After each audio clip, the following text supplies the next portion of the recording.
अस्सलाम वालेकुम, आप सबको खुशामदीद कहते हैं। हफ्ते का पहला दिन आप सबको बहुत बहुत मुबारक हो। आपका स्वागत करते हैं इस वीक में। उम्मीद करते हैं आप लोग खैरियत से होंगे। मेरे साथ मौजूद है हुमायूं ज़ेब अब्बासी और मेरे साथ मौजूद है ज़ैनब आज होंगी और द डायनामिक और हलीमा जुल्फ़िकार। भूल क्यों गए थे कि मैंने आपको क्यों दे रहे हैं, तो आपने बोलना है यार आप चिंगम क्यों चबा रहे हैं? सांस क्यों चढ़ रही है आपको? आप चिंगम क्यों चबा? मैं बहुत भागते हुए आई हूँ। कहाँ से? मेकअप रूम से। जूते तो पहन लो यार, आप बैठ पहन लो। पहने हुए मैंने।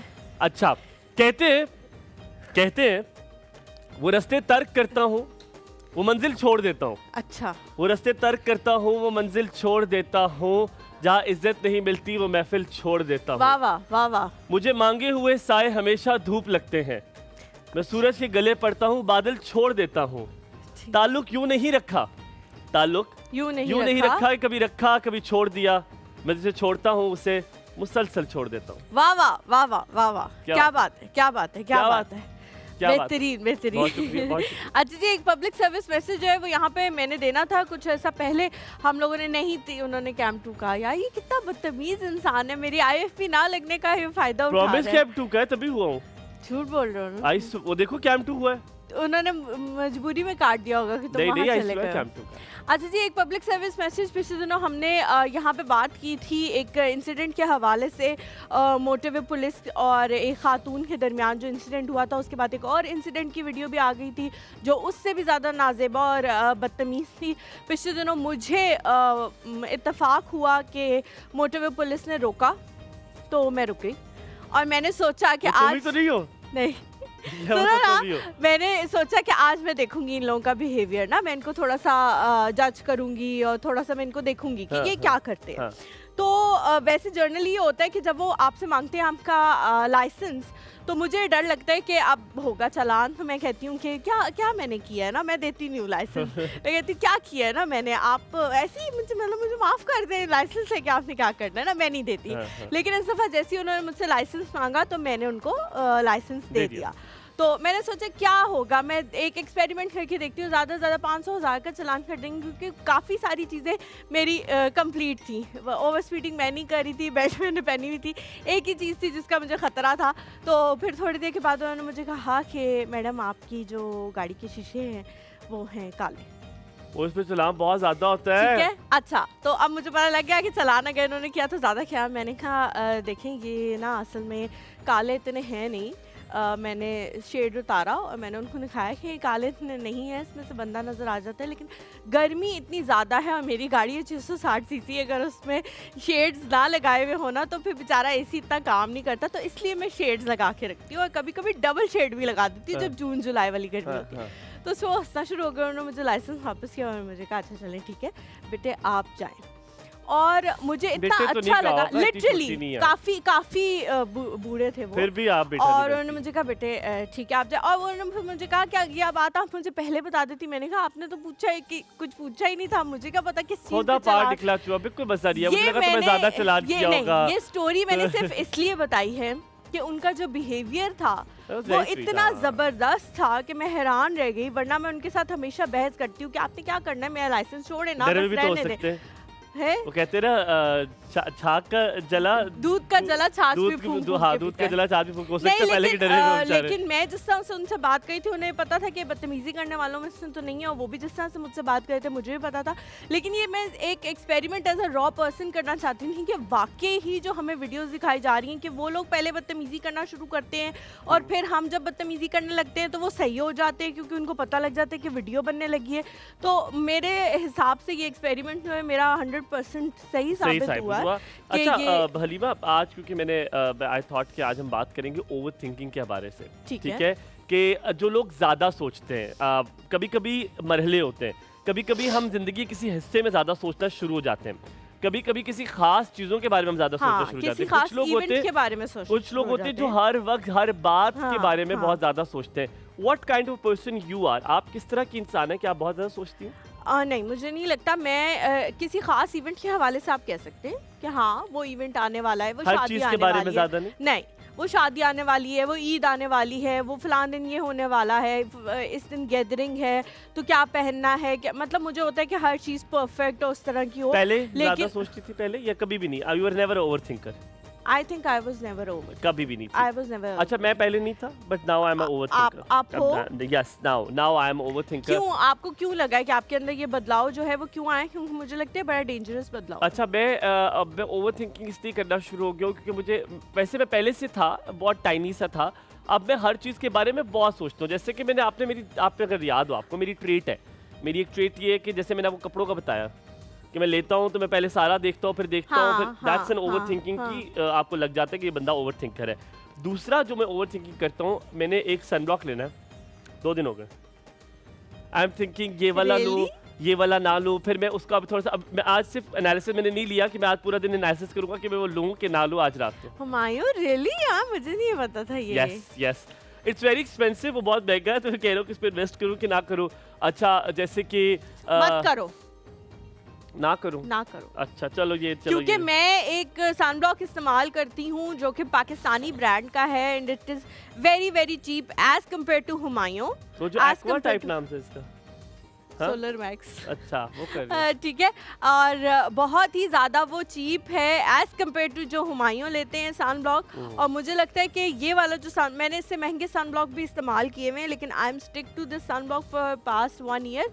और ये जब से मैंने इस्तेमाल करना शुरू किया है तो मुझे बहुत अच्छा. हाँ अच्छा तो अच्छा मैं ये बताऊं, जैसे ये ओवरथिंकिंग है, अगर कोई मैं अपने बारे में अब ज्यादा कम सोचना शुरू हो गया. फॉर इंस्टेंस मुझे कोई बात बताएगा जैसे कि मेरे से गलती हो रही थी. ये तो चलें मटेरियल चीज के बारे में आपने ओवरथिंकिंग किया ना, हसास ज्यादा हो गए. कोई कुछ कह दे, कोई कुछ बोल दे, बहुत सोचते हैं उसके बारे में. अब मैं आपको ये बात बताने जा रहा हूँ, हालांकि कोई शायद ये अपने बारे में बात ना बताए, लेकिन मैं आपको अपने बारे में बता रहा हूँ ताकि आप इस गलती से सीखें.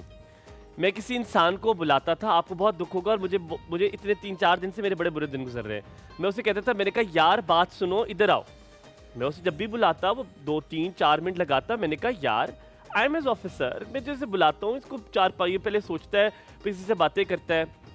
याद रखिए हमेशा चीज़ें देखा करें. ओवरथिंक करना भी कभी भी ज़रूरी होता है. देखा करें, क्या पता आप गलत हों. आप सबकी याद दहानी के लिए दोबारा बताऊँ कि ये बात ज़रूर गौर से सुननी है, आप सबको बड़ा सबक मिलेगा इससे. मुझे अगले दिन मेरे जो दूसरे पिए ने उन्होंने बताया कि आपको पता, आप उसे बुलाते हैं तो वो मुझे कहता है अब बताओ उसे पोलियो है. और ये बात मुझे नहीं पता थी. उनको थोड़ा टाइम लगता होगा उठ के आने में. और उसके लिए बहुत मुश्किल है बिकॉज कि उसका थोड़ा सा मसला है. और I was shattered and I was shattered. मैं आपको एक और बात बताता हूँ. खाली ये बात नहीं, उनको पोलियो है, उनकी 2 बहनों को भी पोलियो है. वो दे सफरिंग फ्रॉम पोलियो. ये हलीमा ने जो पोलियो की बात बताई थी, मुझे फिर हलीमा को फौरन तुम याद आई कि आप माने उसकी ज़िंदगी इतनी मुश्किल है. And then I went. अब मैं आज उनके पास जाऊंगा, मैं आज उनसे बात करूंगा कि मुझे नहीं पता, यकीन मैं ये जिक्र नहीं करूंगा कि आपको ये है, मुझे अंदाज़ा हो, लेकिन अपने बच्चों को पोलियो कतरे ज़रूर पिलाएं. मेरे घर पे पोलियो वाले आए, मैंने उन्हें पूरे मोहल्ले का लिटरली डाटा दिया. मैंने कहा इस घर में बच्चे ज़रूर पिला के ले जाइएगा. अच्छा, पोलियो वाले इतने ज़बरदस्त होते हैं कि उनके पास उन बच्चों का भी डाटा होता है जो आपके घर कभी कभी आते हैं, जैसे नाना नानी होम होता है. हाँ, तो उन्होंने उन बच्चों का डाटा रखा हुआ होता है. तब वो मेक श्योर करते हैं कि जो गर्मियों की छुट्टियां हैं उनमें वो उन घरों में ज्यादा दफा जाते हैं और पूछते हैं कि क्या वो बच्चे यहाँ रहने तो नहीं आए हुए. और उन बच्चों के आगे जो हमारा घर है, मतलब जो मेरे माम बाबा का घर है, इट्स नाना नानी होम, तो वो मेरी बहन के बच्चे कभी आए हुए होते हैं, कभी नहीं आए. वो हमेशा हमसे पूछते हैं कि आप के बच्चों ने पोलियो के कतरे पी लिए हैं क्या. आप उनसे कॉल करके मेक श्योर कर सकते हैं कि ऐसा ना हो कि वो वहाँ पे जो पोलियो की टीम हो वो समझ रही हो कि हमने पिला दी है और हम समझ, वो इतना ज़्यादा कंसर्न्ड होते हैं. ये मेरे अपने घर का वाक़या, मैं आप लोगों को कोई और बात ही बता रही. फिर भी मैं 1000 बार कहती हूँ, अगर कोई पोलियो की टीम आपके घर तक नहीं पहुँची और अनफॉर्चुनेटली आपका दरवाज़ा उन्होंने नहीं खटखटाया, तो आप थोड़ी सी मेहनत कर लें, खुद चल के चले जाएं. हम कोविड जैसी बीमारियों के लिए वैक्सीन लगवाने चले जाते हैं क्योंकि हमें पता होता है कि जानलेवा. और पोलियो जो है ये एक जानलेवा बीमारी नहीं है, लेकिन ये एक ऐसी बीमारी है कि आपको मतलब पूरी जिंदगी के लिए, और पता है उसका रिवर्सल नहीं है. रिवर्सल नहीं है. मैं जल्दी से, हम ज़ैनब को भी सलाम, मेरे अभी वी हैव टू से हाय टू हर. वापस आके ब्रेक के बाद वापस आते हैं, आपको ज़ैनब से मिलवाते भी हैं. आज मैंने जो बात करी थी, ब्रेक का टाइम आ गया, लेकिन बात ये भी करनी थी कि कभी कभी हम दूसरे इंसान को पहचान नहीं पाते, कभी कभी हम उसके बारे में गलत सोचते हैं, आपको नहीं पता where is that person coming from, वो कहाँ से आ रहा है। हम वापस आते हैं, वापस आएंगे। आज मेरे पसंदीदा गेस्ट हैं, क्योंकि पसंदीदा इसलिए क्योंकि मैं उनसे बहुत सारे सवालात आज सोच कर आया हूँ जो मैंने उनसे पूछने हैं। आप देखते रहिए एक और सब हुमायूं और हलीमा के साथ, कहीं मत जाइएगा। आज हमारे पास साइकोलॉजिस्ट होंगे जिनसे बहुत सारी गिरें जो है वो खुलवाएंगे इंशाल्लाह।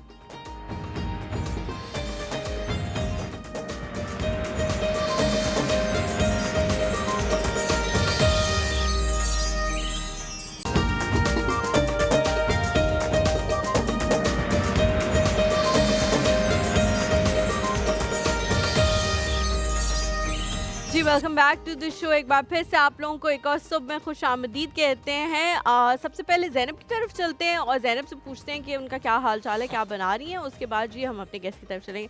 अस्सलाम वालेकुम ज़ैनब। वालेकुम अस्सलाम। कैसी हैं आप? मैं ठीक ठाक, आप बताएं, आप दोनों कैसे हैं? अल्हम्दुलिल्लाह बिल्कुल ठीक। आपका वीकेंड कैसा गुजरा? आपके आंखों के नीचे हल्के देखे तो ये नहीं लग रहा कि अच्छा गुजरा होगा, लेकिन फिर भी बता दो। नहीं, रेस्ट करके, क्योंकि मेरे पाँव में मोच आई हुई थी, तो उस्ताद ने कहा नहीं आपने जो है सिर्फ लेटना है। तो भाई मैंने लेट के सही सीजन्स देखे, सही मूवीज देखी, 2 दिन मैंने सब आराम किया। चले ये जबरदस्त आपने हरकत की है। हाँ। अच्छा ज़ैनब, आज क्या बना रही हैं? आज हमारे यहाँ पे जो है चिकन चिली ड्राई बन रहा है। ठीक है। साथ में हम गार्लिक राइस बनाएंगे और हम वाटर मेलन जो लेमनेट है वो बनाएंगे। अच्छा, वाटर मेलन लेमनेट बनाएंगे। इसकी जो है काफी ज्यादा फरमाइशें आ रही हैं। मैंने बल्कि आपसे फरमाइश, आज मैं काफ़ी फरमाइशें आप सबके लिए लेके आई हूँ। नायला जो है वो भी आएंगी, उनके लिए भी हैं, आपके लिए भी है कि जी आने वाली हैं गर्मियाँ, शरबत ज़्यादा से ज़्यादा बनाना जो है वो सिखाएं। ठीक है। तो मेरे लिए तो कोई फरमाइश थी ना, मैंने कुछ पेश तो नहीं करना है। नहीं, आपको मैं अलग से बताऊंगी। ठीक है, तो आपके लिए थी। अब आपने जाहिर है इसको ले आई हैं, तो हम कोशिश करेंगे कि ऑल्टरनेट डेज पे या 2-3 दिन के बाद कोई ना कोई ड्रिंक इंक्लूड कर लें, क्योंकि बच्चे जो है वो इस वक्त मेरा ये है कि जैसे मैं अभी वेट कर रही हूँ कि कैरियाँ आ जाएं, तो मेरा दिल था कि कैरी का शरबत बनता है, बहुत जबरदस्त होता है। और मैं कहती हूँ इतना ठंडा ठंडा, मतलब आप रमजान कह रही हूँ, गर्मियों में इतना फील होता है। कैरी का जूस बहुत अच्छा है। खरबूजे का भी बनता है जूस, और वो प्योर जो है खरबूजा होता है, उसमें कोई दूध या पानी नहीं डलता, स्लश टाइप बनता है, वो भी बहुत अच्छा होता है। तो डेफिनेटली मैं ये फरमाइश पूरी आप लोगों की इंशाल्लाह। ठीक है ज़ैनब, हम रेसिपी जो है वो आपसे बीच में पूछेंगे ताकि आप जो है वो रेसिपी अच्छी तरह से बता दें, और फिर हम आपके के स्टेप्स में भी आपके पास आएंगे।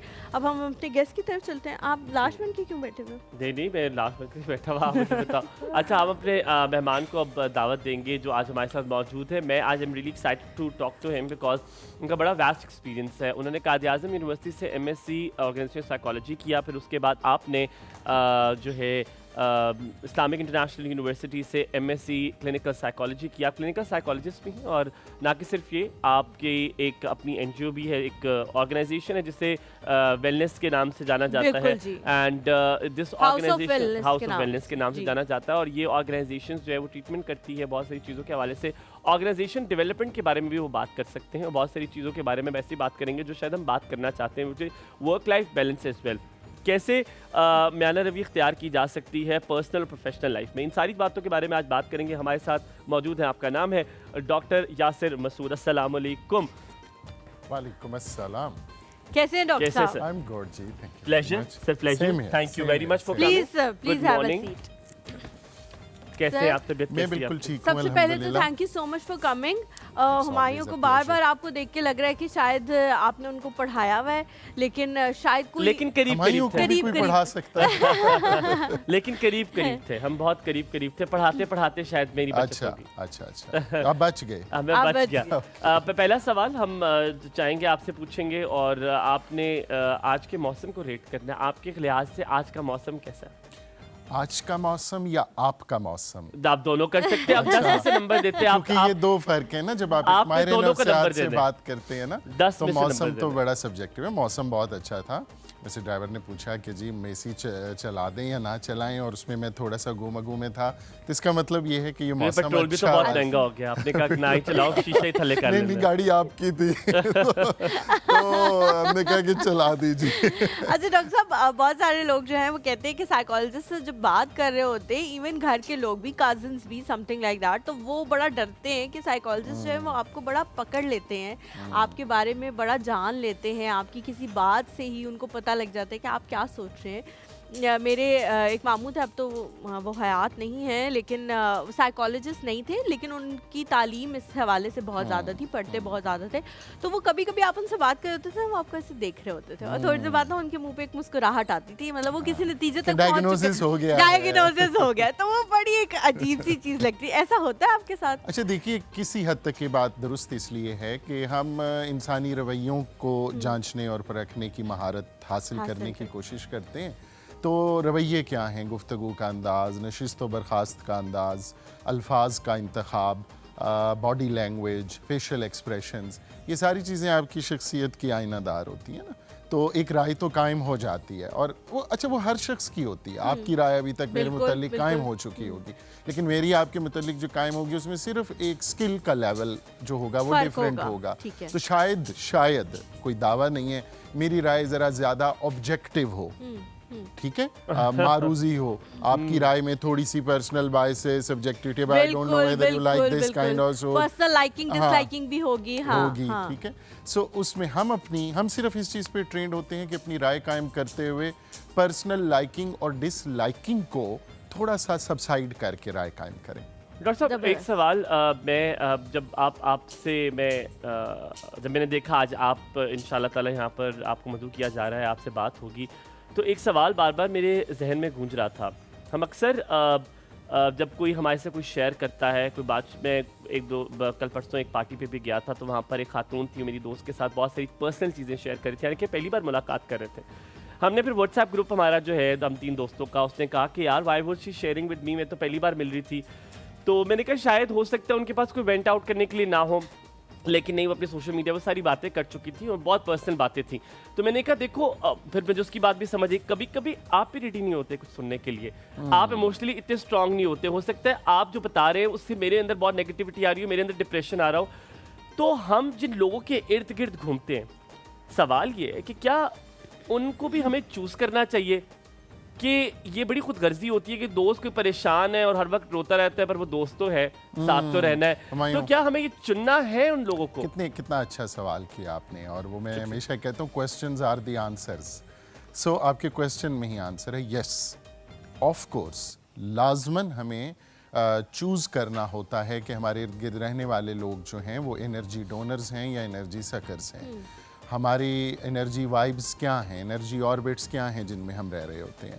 आप एक फ़र्द की हैसियत से याद रखिएगा, 5 अफराद का औसत हैं जिनसे आपकी सबसे ज़्यादा मुलाकात और इंटरेक्शन होता है। You are an average of 5 persons you interact the most। अब इसमें से 2-3 हम चूज नहीं कर सकते, बॉस चूज नहीं कर सकेंगे, स्पाउस चूज नहीं कर, मतलब चूज तो किया आपने, ऐसा भी नहीं है कि वही है ना। लेकिन चलें हम कहते हैं कि इसमें हमें थोड़ा सा कॉम्प्रोमाइज या थोड़ी सी जो फ्लेक्सिबिलिटी है ज़्यादा दिखानी होती है, लेकिन दोस्ती का इंतखाब, अक्वाइंटेंसेस का इंतखाब, ये तो आपने करना ही करना है। वरना मुझे बताइए, आपका सेंसरी डाटा, आपकी आंखें, आपके कान, आपकी सेंस ऑफ टच, ये जो डाटा रिसीव कर रहे हैं, ये नहीं लोगों की। खलीफा, मुझे इजाजत दे, मैं कि अब आपका ही सवाल है, मुझे पता है ये आप ही का सवाल होता है मेरे यहाँ पे। हाँ, वो ये इसी का सवाल होगा, मुझे पता है यही पूछना चाह रही है। कुछ तो ऐसे रिश्ते हैं जिनको आप फॉरगो नहीं कर सकते, हम जाने नहीं दे सकते, ठीक है, आप नहीं छोड़ सकते उनको। अच्छा मैं बता दूं क्या किया जाए। एक चीज़ ध्यान में रखिएगा, आज ये अभी आपने जैसे बात की इन खातून से जिनसे पहली दफ़ा मुलाकात थी, एक तो हो गई मुलाकात, दूसरी दफ़ा आपकी यही फ्रेंड रिलक्टेंट होंगी, ना भी मिलें उनसे, ना इंटरेक्ट करें उनके, तो बेहतर ही है ज़्यादा, ठीक है ना। अच्छा वो चूज कर सकती है ना। देखिए, हम सबसे ज़्यादा ज़िंदगी में हर्ट भी अपने करीब तरीन लोगों की वजह से होते हैं, जो बात है। हम अपने सिर्फ वाकिफ़कारों से नहीं होते। आप जिस दुकानदार ने अगर आपसे थोड़ी सी भी ऊंची आवाज़ में बात की, दूसरी दफ़ा आप उसके पास नहीं जाएंगे।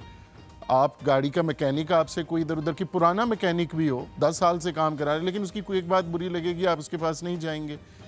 हमने बार बार किन लोगों के पास जाना होता है? हमारे माँ बाप हैं, हमारे बहन भाई हैं, हमारे स्पाउसेस हैं, राइट। सो लेकिन डॉक्टर यासिर, मैं सॉरी यहाँ पे आपको इंटरप्ट कर रही हूँ, पाकिस्तान में कुछ और रिश्ते भी हैं। फॉर सपोज आपके जो ससुराल वाले होते हैं वो भी रिप्लेसेबल नहीं है ना, जाहिर है, वो अब आपकी स्पाउस की फैमिली है, उनको भी आप रिप्लेस तो नहीं कर सकते। अच्छा देखिए, अगर रिप्लेसमेंट हम 3A strategy, alter, adapt, avoid. Avoid नहीं कर सकते, पहला है अवॉइड कर लें।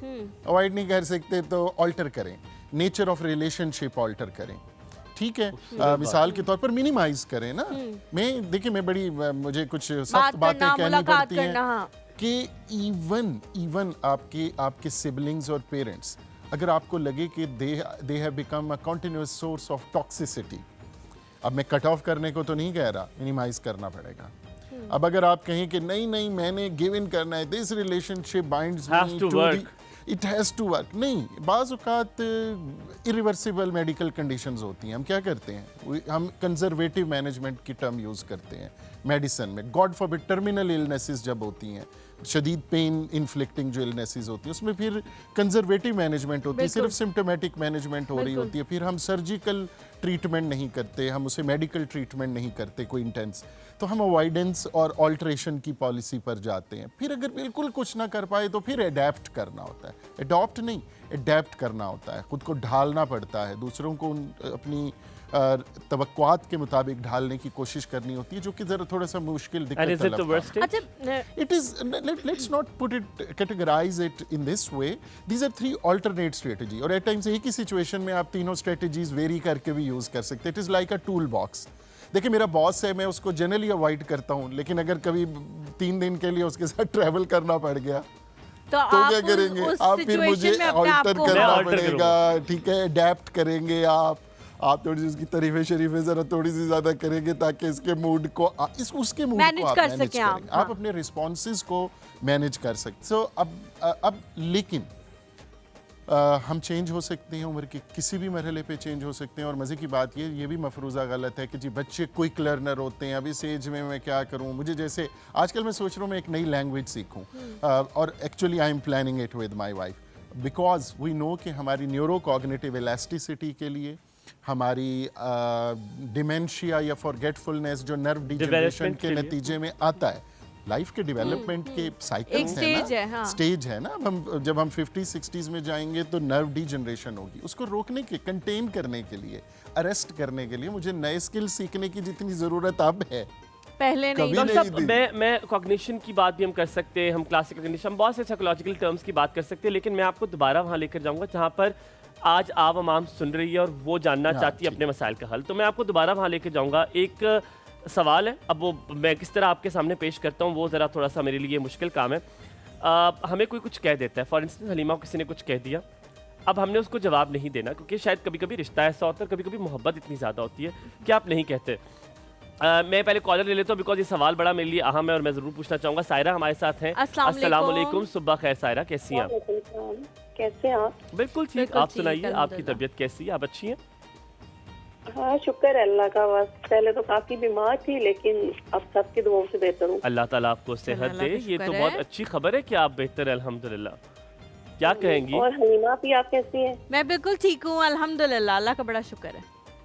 अच्छा, आपका शो मुझे बहुत पसंद है माशाल्लाह। बहुत शुक्रिया। बिल्कुल भी नहीं लगता कि हम किसी अजनबी को देख रहे हैं, लगता है कि बस घर के साथ बैठे हुए और हम उनको देख के और सुन रहे हैं, उनके साथ बातें कर रहे हैं। इरादा यही था, बस पूरा होता जा रहा है। बहुत शुक्रिया, बहुत शुक्रिया, यही इरादा था। अच्छा, वो आपके शो में आए थे वो हेल्थ कार्ड वाले, मैंने उसमें कॉल की थी लेकिन मुझे अभी तक वो हेल्थ कार्ड नहीं मिला वो वाला।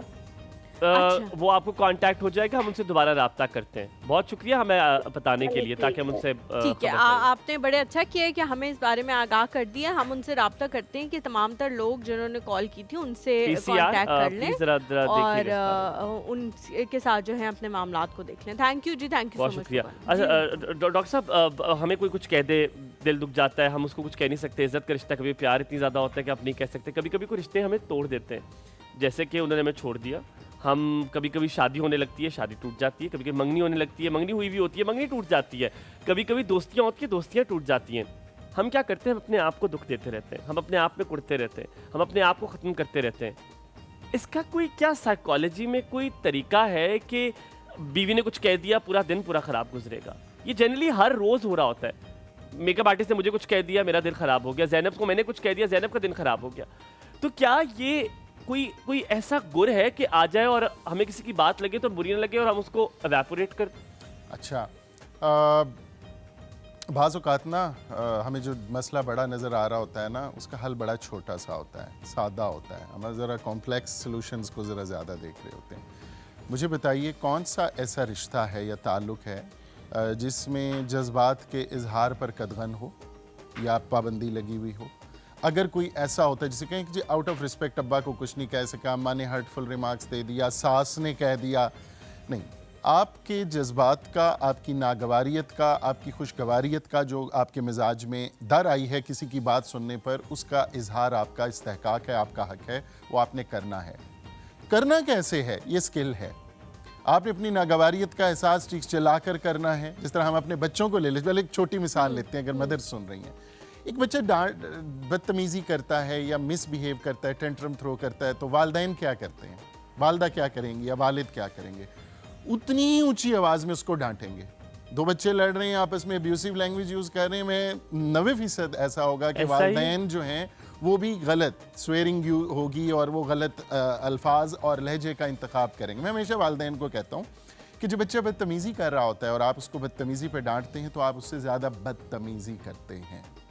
ठीक है, अब मसला ये कि वालिदैन के उस रवैये को बदतमीज़ी नहीं कहा जाता, बच्चों के उस रवैये उसी को बदतमीज़ी कहा जाता है, चिल्लाती हुई आवाज़ को। क्या वालिदैन के पास कोई ऑल्टरनेट है बदतमीज़ी से चीखते चिल्लाते बच्चे को समझाने का? एक्चुअली है, उसको पता नहीं है, वो उस पर ट्रेंड नहीं है। पेरेंटल इंस्टीट्यूशन पूरा हमारा अनट्रेंड गया है। बिल्कुल, हम अपने वालिदैन को देखते रहे, हमारे वालिदैन अपने वालिदैन को देखते रहे, पावर डिस्टेंसेस कहाँ से आए, बाप और बेटी, बाप और बेटे का ताल्लुक। कल मैं किसी एक बड़ी मतलब सीनियर ऑफिसर्स के साथ, ग्रेड 20 के अफसरों के साथ, मैंने कहा चाहिए बताया कि आपका 14-15 साल 16 साल का बच्चा लास्ट टाइम कब आपने उसे हग किया, किस किया, इन फ्रंट ऑफ अदर्स किया? उन्होंने कहा नहीं हमारा तो ज़रा वो डिस्टेंस इस एज में ज़रा बच्चों को ना, मैंने कहा ये कहाँ से आया कि आपने बच्चों से डिस्टेंस रखना है? जब तक कम्युनिकेशन नहीं डेवलप होगी। हमारे ये कम्युनिकेशन स्किल्स का इशू है। मैं हमेशा कहता हूँ इमोशनल इंटेलिजेंस, आपने जैसे कॉग्निशन और कंडीशनिंग की बात की, जज्बाती जहानत कहते हैं। जज्बात के साथ हमने हमेशा बेकाबू होते हुए कोई रवैयों को एट्रीब्यूट कर रखा है। भाई पूरी दुनिया में इमोशनल इंटेलिजेंस के नाम पे रेवोल्यूशन आ गया। उन्होंने कहा आपकी असल सलाहियत तो है ही जज्बात का मुअस्सर इस्तेमाल और इजहार। डॉक्टर साहब आपने बहुत खूबसूरत जवाब दिया मेरी बात का। उम्मीद है सबको समझ जाएगी। सिर्फ साथ एक अटैचिंग क्वेश्चन है छोटा सा। कभी कभी आपको लगता है दूसरे बंदे को बात करना बेफजूल है, उसको बात समझनी, चाहे आपकी टोन ये हो, ये हो, ये हो, ये हो, कोई भी हो, आपको पता है दूसरे बंदे को समझ नहीं आएगी। दूसरा ये एक ईगो बूस्ट सबके अंदर होता है। आप कहते हैं कि यार मैं इससे बात करके इससे प्यार मांगू क्यों, मैं इससे क्यों बात करें, क्योंकि यार तुम मुझे तो ये इसका जवाब। अच्छा पहली बात भाई उसे समझ आए ना। ब्रेक ले लेते, ब्रेक के बाद वापस आके जवाब दीजिएगा। हम यहाँ पे लेते छोटा सा ब्रेक के बाद वापस हाजिर होंगे। आप देख रहे हैं एक और हुमायूं और हलीमा के साथ। कई बात जाइएगा, आज बड़ी मजे की बातें हो रही है। आप भी कॉल कर सकते हैं, नंबर जो है वो नीचे चल रहा है स्क्रीन पर। वापस आइए।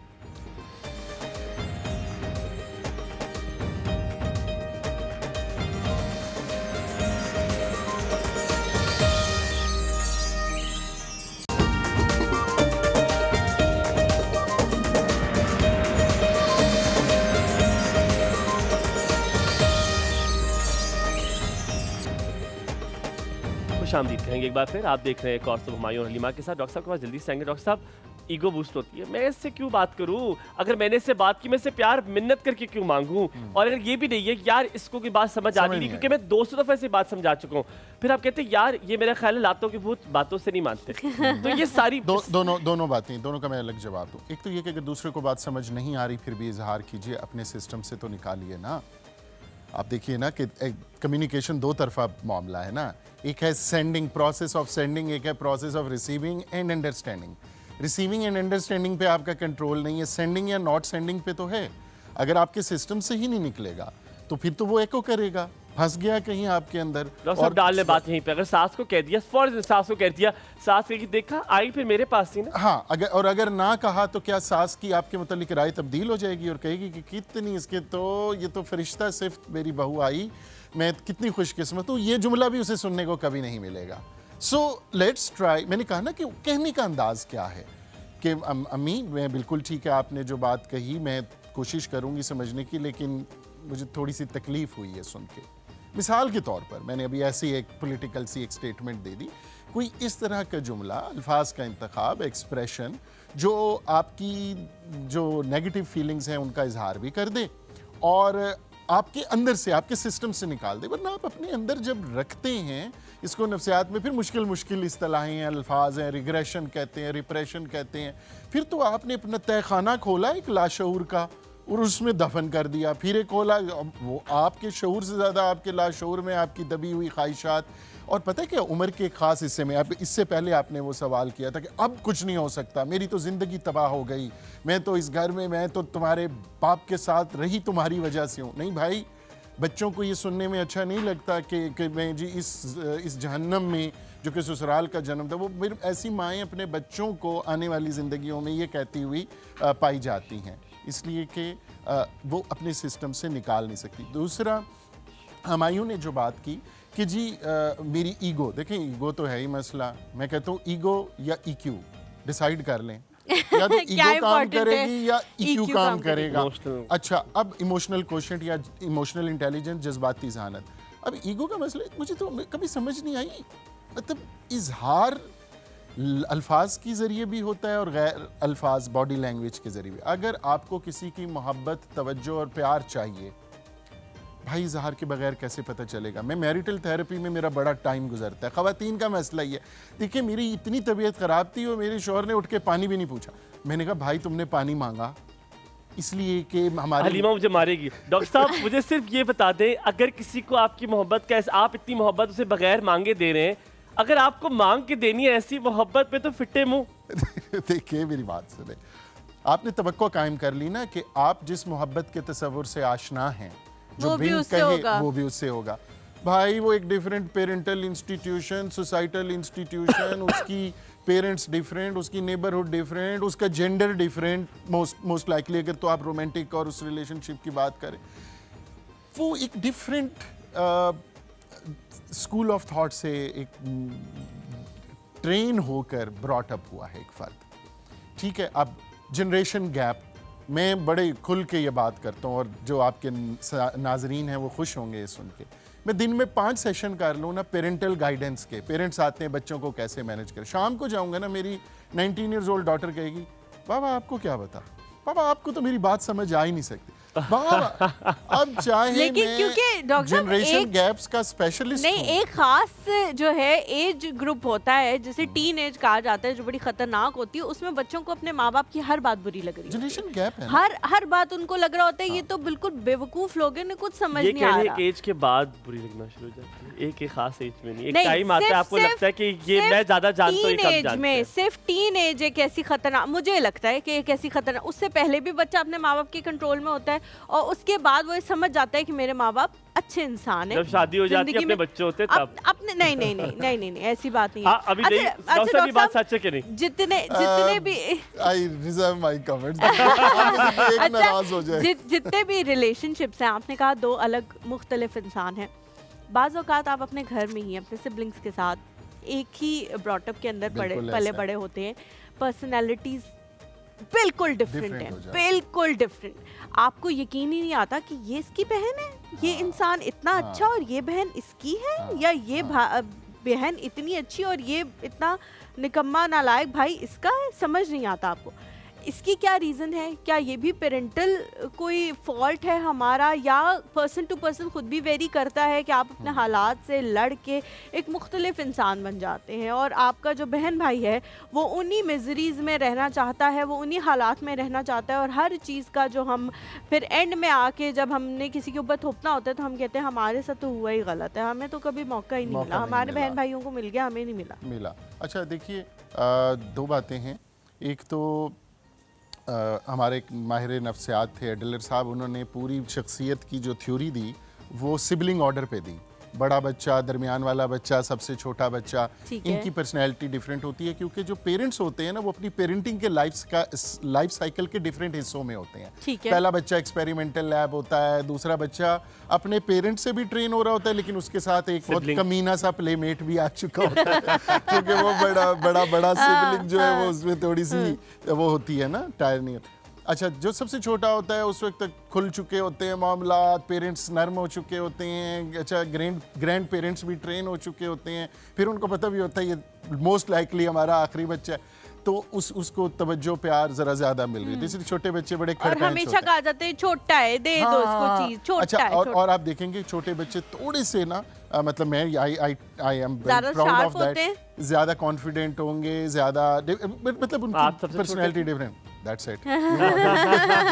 अच्छा, अब फ़र्क कहाँ से आता है? फ़र्क भी बहुत इंपॉर्टेंट है कि आपने ये देखना है फ़र्क कहाँ से आ रहा है। हम एडल्टहुड में जाकर अपनी चॉइसेस खुद करते हैं। जीन पूल तो एक ले लिया, पेरेंटिंग भी एक है, नेबरहुड भी एक है, स्कूलों में भी एक गए। लेकिन जब हम स्कूलों में गए, नेबरहुड में मेरा बड़ा भाई डिफरेंट टाइप के लोगों के साथ खेलते थे, हमारी कॉलोनी में मैं डिफरेंट लोगों के साथ खेलता था। वो खास किस्म की किताबें पढ़ते थे, संजीदा मिजाज थे। मैं ज़रा थोड़ा सा वो जो आपने कहा ना आप हंसी गुलगुले पढ़ते थे, मैं वो पढ़ता था या कोई उम्र। अच्छा, अब यहाँ से हमारी चॉइसेस ने हमारी शख्सियत की तश्कील करनी शुरू की। फिर जब मैं आपने टीन एज की बात की, टीन एज में तो हम एनर्जी बॉम्ब्स होते हैं। मैं थोड़ा सा आपसे ज़रा ज़्यादा मुत्तफिक हूँ कि टीन एज में बहुत हार्मोनल चेंजेस आ रहे होती हैं, तो आप बड़ी डिफरेंट पर्सनैलिटी। उसमें आपकी चॉइसेस क्या हैं, आपकी रोमांटिक एफिलिएशंस क्या हैं। अच्छा, रोमांटिक एफिलिएशन तीनों, चारों, पांचों सिबलिंग्स महसूस करेंगे, लेकिन कौन अपने वालिदैन और ख़ानदान के खौफ से अपनी उस रोमांटिक एफिलिएशन के इजहार को कर नहीं पाएगा और सारी उम्र मोहब्बत खामोशी रहेगी। और कौन कर देगा, रिबेलियस होगा, जो जाके पहले सेमेस्टर में घर वालों को बता देगा, अम्मी को बता देगा लड़की पसंद आ गई है, अब बताएं आपने जाना कब है। ठीक है, so that was actually the difference. मतलब जो मैंने अपने सिबलिंग्स या बिल्कुल सही कह रहे हैं। सो ये वाली, इसलिए आपको जो सिबलिंग्स में फर्क आता है वो डिस्पाइट बीइंग डॉक्टर साहब, सिबलिंग्स। आप लाइफ कोच हैं, मैं ज़्यादा सवाल इसलिए उस तरफ करूँ, हालांकि आप ऑर्गेनाइजेशनल डेवलपमेंट के बारे से बात करते हैं, आप बहुत सारे और भी एस्पेक्ट के बारे में बात करते हैं, लेकिन क्योंकि मॉर्निंग शो है तो मैं चाह रहा हूँ कि उस बारे में बात कीजिए तो ज़्यादा लोग देख रहे हैं। सवाल जो आपसे मैं इस टाइम पे करना चाह रहा हूँ वो खाली स्टिग्मा की बात नहीं करूँगा कि लोग क्या कहेंगे, जाना है। पहले मैं अपनी बात करूँगा, आप एग्री करेंगे। मैंने जाना है, अगर मुझे मेरी परेशानी है, डिप्रेशन है, ठीक हो जाएगा इंशाल्लाह ताला, मैं ठीक हो जाऊंगा। उसको वो क्या ही कर लेगा, मैंने उसे बतानी है बातें सारी, उसने कहना है यार सब ठीक हो जाएगा या गोली दे देगा। मैं ही नहीं जा पा रहा, अभी तो स्टिग्मा छोड़ दें। अभी मैं कहता हूँ कि नहीं यार, क्या फ़ायदा होगा आपके पास जाने का। खुदा ना खास्ता मुझे परेशानी है, मुझे समझ नहीं आ रही, मेरे सारे रिलेशनशिप्स ख़राब चल रहे हैं, मेरी दोस्तियाँ ख़राब चल रही हैं, मैं अपने आप को स्टेबल नहीं कर पा रहा हूँ, मेरी ऑर्गेनाइजेशनल मसले हैं, मुझे बताएं कि मैं अपने आप को ठीक कैसे करूँ। क्या ये मैं खुद से ठीक कर सकता हूँ या नहीं? एक साइकोलॉजिस्ट आपको बहुत मदद कर सकता है, इस हवाले से पूछूंगा। लेकिन पहले दानिश लाहौर से जी, अस्सलाम वालेकुम। वालेकुम दानिश, वालेकुम अस्सलाम। दानिश भाई क्या हाल चाल है? जी अल्लाह का शुक्र, ठीक है आप? अच्छा, मैं इस हवाले से बात करना चाह रहा था कि माशरे में अवेयरनेस के हवाले से जी, क्योंकि एक चीज है कि अभी तो हम ये नहीं समझे कि एंग्जाइटी क्या है, डिप्रेशन क्या है और स्ट्रेस क्या है।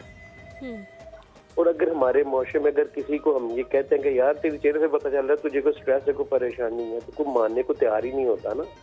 पता होता है कि एक बंदा है, कोई भी है माशरे में, उसका क्या स्टेटस चल रहा है अभी बिजनेस में या किसी भी चीज में, लेकिन वो कबूल नहीं करते। इस हवाले से मैं डॉक्टर साहब से कहना चाहूंगा कि इसकी अवेयरनेस के लिए बेसिकली, क्योंकि अगर वैसे भी किसी को कहना चला तुझे साइकियाट्रिस्ट के पास ले जाए तो कहते पागल में डॉक्टर को नहीं ले जाना मैं।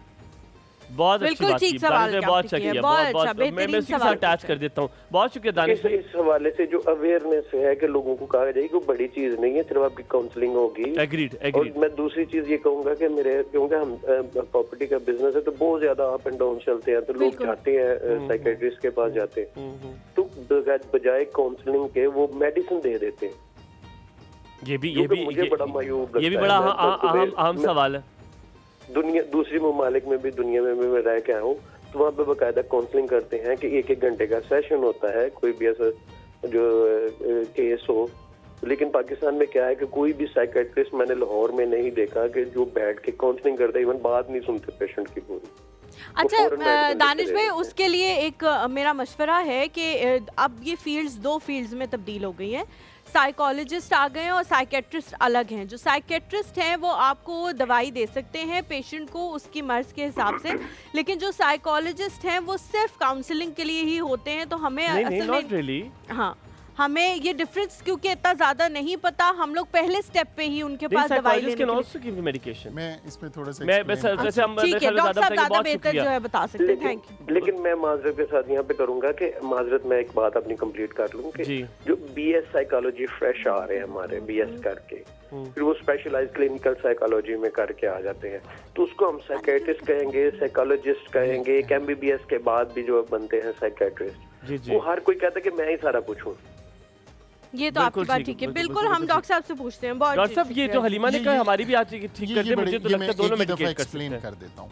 मेंटल हेल्थ प्रोफेशनल साइकेट्रिस्ट भी हो सकता है और क्लिनिकल साइकोलॉजिस्ट। प्लीज आपने एक वर्ड यूज करना है, not all psychologist. Educational psychologist भी हैं, ऑर्गेनाइजेशनल साइकोलॉजिस्ट। जी बिल्कुल ऐसे ही। क्लिनिकल साइकोलॉजिस्ट एक ट्रेंड साइकोलॉजिस्ट होता है जो क्लिनिकल प्रैक्टिस कर सकता है। वो मेडिकेशन भी कर सकता है? नहीं, वो साइकेट्रिस्ट को रेफर कर सकता है। और आइडियल क्लिनिक जैसे हाउस ऑफ वेलनेस में हमने ये किया है कि clinical psychologist, psychiatrist, social worker, ये एक आइडियल क्लिनिक बनाते हैं, क्योंकि हमने एक मामले तीनों चीजें आपके पास मौजूद होनी चाहिए। आइडियल क्लिनिक में होनी चाहिए। डेवलप्ड वर्ल्ड में आइडियल क्लिनिक का कॉन्सेप्ट है। अहम तरीन बात जो आपके चैनल के तवज्जुद से बताना चाहूँगा कि कोई भी नफ्सियाती मसला हो, first point of contact clinical psychologist होना चाहिए, साइकेट्रिस्ट नहीं होना चाहिए। क्योंकि साइकेट्रिस्ट की ट्रीटमेंट सिम्टोमेटिक होती है, वो मेडिसिन देता है, जिस तरह हमारे कॉलर ने भी कहा 5 मिनट में उसने देखा, और ये जरूरी है। हम रेफर करेंगे ना क्लिनिकल साइकोलॉजिस्ट, क्योंकि आप पहले देख चुके होंगे। मैंने वही कहा कि लोग पहले ही उसके पास चले जाते हैं। हाँ। डायग्नोस, तो go for trend clinical psychologist. एक नई अताई माहिरीन नफ्सियात भी हैं, क्वैक्स हैं, जो psychotherapist, counsellors, life coach in general, reiki. अच्छा, रेकी योगा तो चलें, एक आपको थोड़ा I have met somebody who was a false reiki master. देखिए they are not exactly quackery है। क्लिनिकल साइकोलॉजिस्ट को ask for the degree, ask for the qualification लगी हुई होनी चाहिए, जिस तरह एक मेडिकल प्रैक्टिशनर के लगे होते हैं सर्टिफिकेट। एनीवे, दूसरी बात जो आपने कही, क्या हम खुद से हेल्प कर सकते हैं? भाई साइकोलॉजिस्ट भी तो यही कराता है। साइकोलॉजिस्ट कौन सा आपको कोई मतलब कोई जादूगर तो नहीं है, आप ही अपनी मदद करते हैं। साइकोलॉजिस्ट सिर्फ आपको रास्ते ट्रिगर करता है, चीजें दिखाता है, आपकी हेल्प कर देता है। आप कहें जी कि मिसाल के तौर पर आपको मौका मिले कि जी गाड़ी का टायर पंक्चर हो गया, मैं पंक्चर खुद आप लगा सकते हैं puncture? Answer is yes. Will you make a good puncture? Answer is no. Puncture में कौन सी साइंस है? आपके पास सारी चीजें मौजूद हो, आपने 10 दफा देखा है पंक्चर कैसे लगता है, आप लगवा लें। तो उसमें आप हेल्प ले लेते हैं एक माहिर की, प्रोफेशनल की। और माहिरीन नफ्सियात जो क्लिनिकल साइकोलॉजिस्ट, उसके हवाले से आप ज़हन में रखिए कि वो आप ही को इनेबल करेंगे। 10 सेशन हो जाएंगे, 15 हो जाएंगे, आपकी पूरी जिंदगी पड़ी है, फिर आप ही ने। एक छोटा सा ब्रेक लेते हैं, आप लोगों ने कहीं नहीं जाना। एक और सुबह हलीमा रहमान के साथ हैं।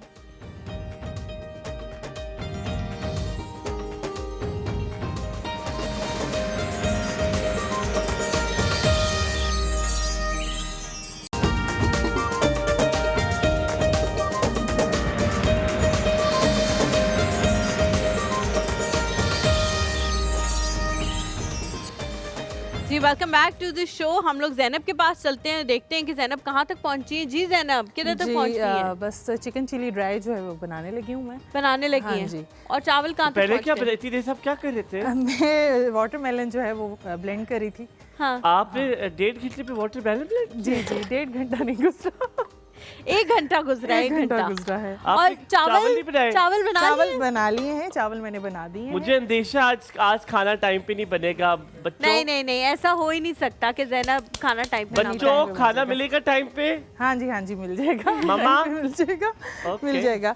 चिकन चिली ड्राई के लिए डॉक्टर साहब की सख्त नजर आप पे। अच्छा ठीक है। उनको बहुत खुशबू और वो सारी चीजें आ रही है ना, तो बड़ा वो कह रहे हैं कि दिल कर रहा है खाने का। डॉक्टर साहब की सख्त नजर है। डॉक्टर साहब कह रहे हैं क्या होगा? जी क्या बन पाएगा? जी ज़ैनब, आप कुछ बताने वाली थी। जी, मैं चिकन चिली ड्राई के लिए ये बता देती हूँ कि इसको जो है 2 स्टेप्स में बनाया जाता है। एक स्टेप में ये होता है कि पहले मैरिनेशन की जाती है और उसको फ्राई किया जाता है। मैरिनेशन के लिए जो है बोनलेस चिकन जो है आधा किलो मैंने यहाँ पे लिया है, और अंडा 1 फेंट के मैंने इसमें ऐड किया है, नमक हस्बे जायका वो ऐड किया है, और काली मिर्च पाउडर आधा चाय का चम्मच। रेसिपी आपसे 11:30 हाँ, लेकिन मैं बता रही हूँ, प्रोसीजर बता रही हूँ, वो भी शेयर कर देती हूँ मैं। और कॉर्नफ्लावर और मैदा 2-2 चम्मच चाय के डाल के उसको मैरिनेट कर लिया आधा घंटे के लिए। तो आप लोग कह रहे थे कि किधर मैं बिजी थी, तो उसको मैरिनेशन आधे घंटे के लिए उसको मैरिनेट किया और फिर फ्राई भी कर दिया। फिर मैंने फ्राई कर लिया, तो वो उस चीज़ की आपको जो है खुशबू आ रही है। हाँ जी।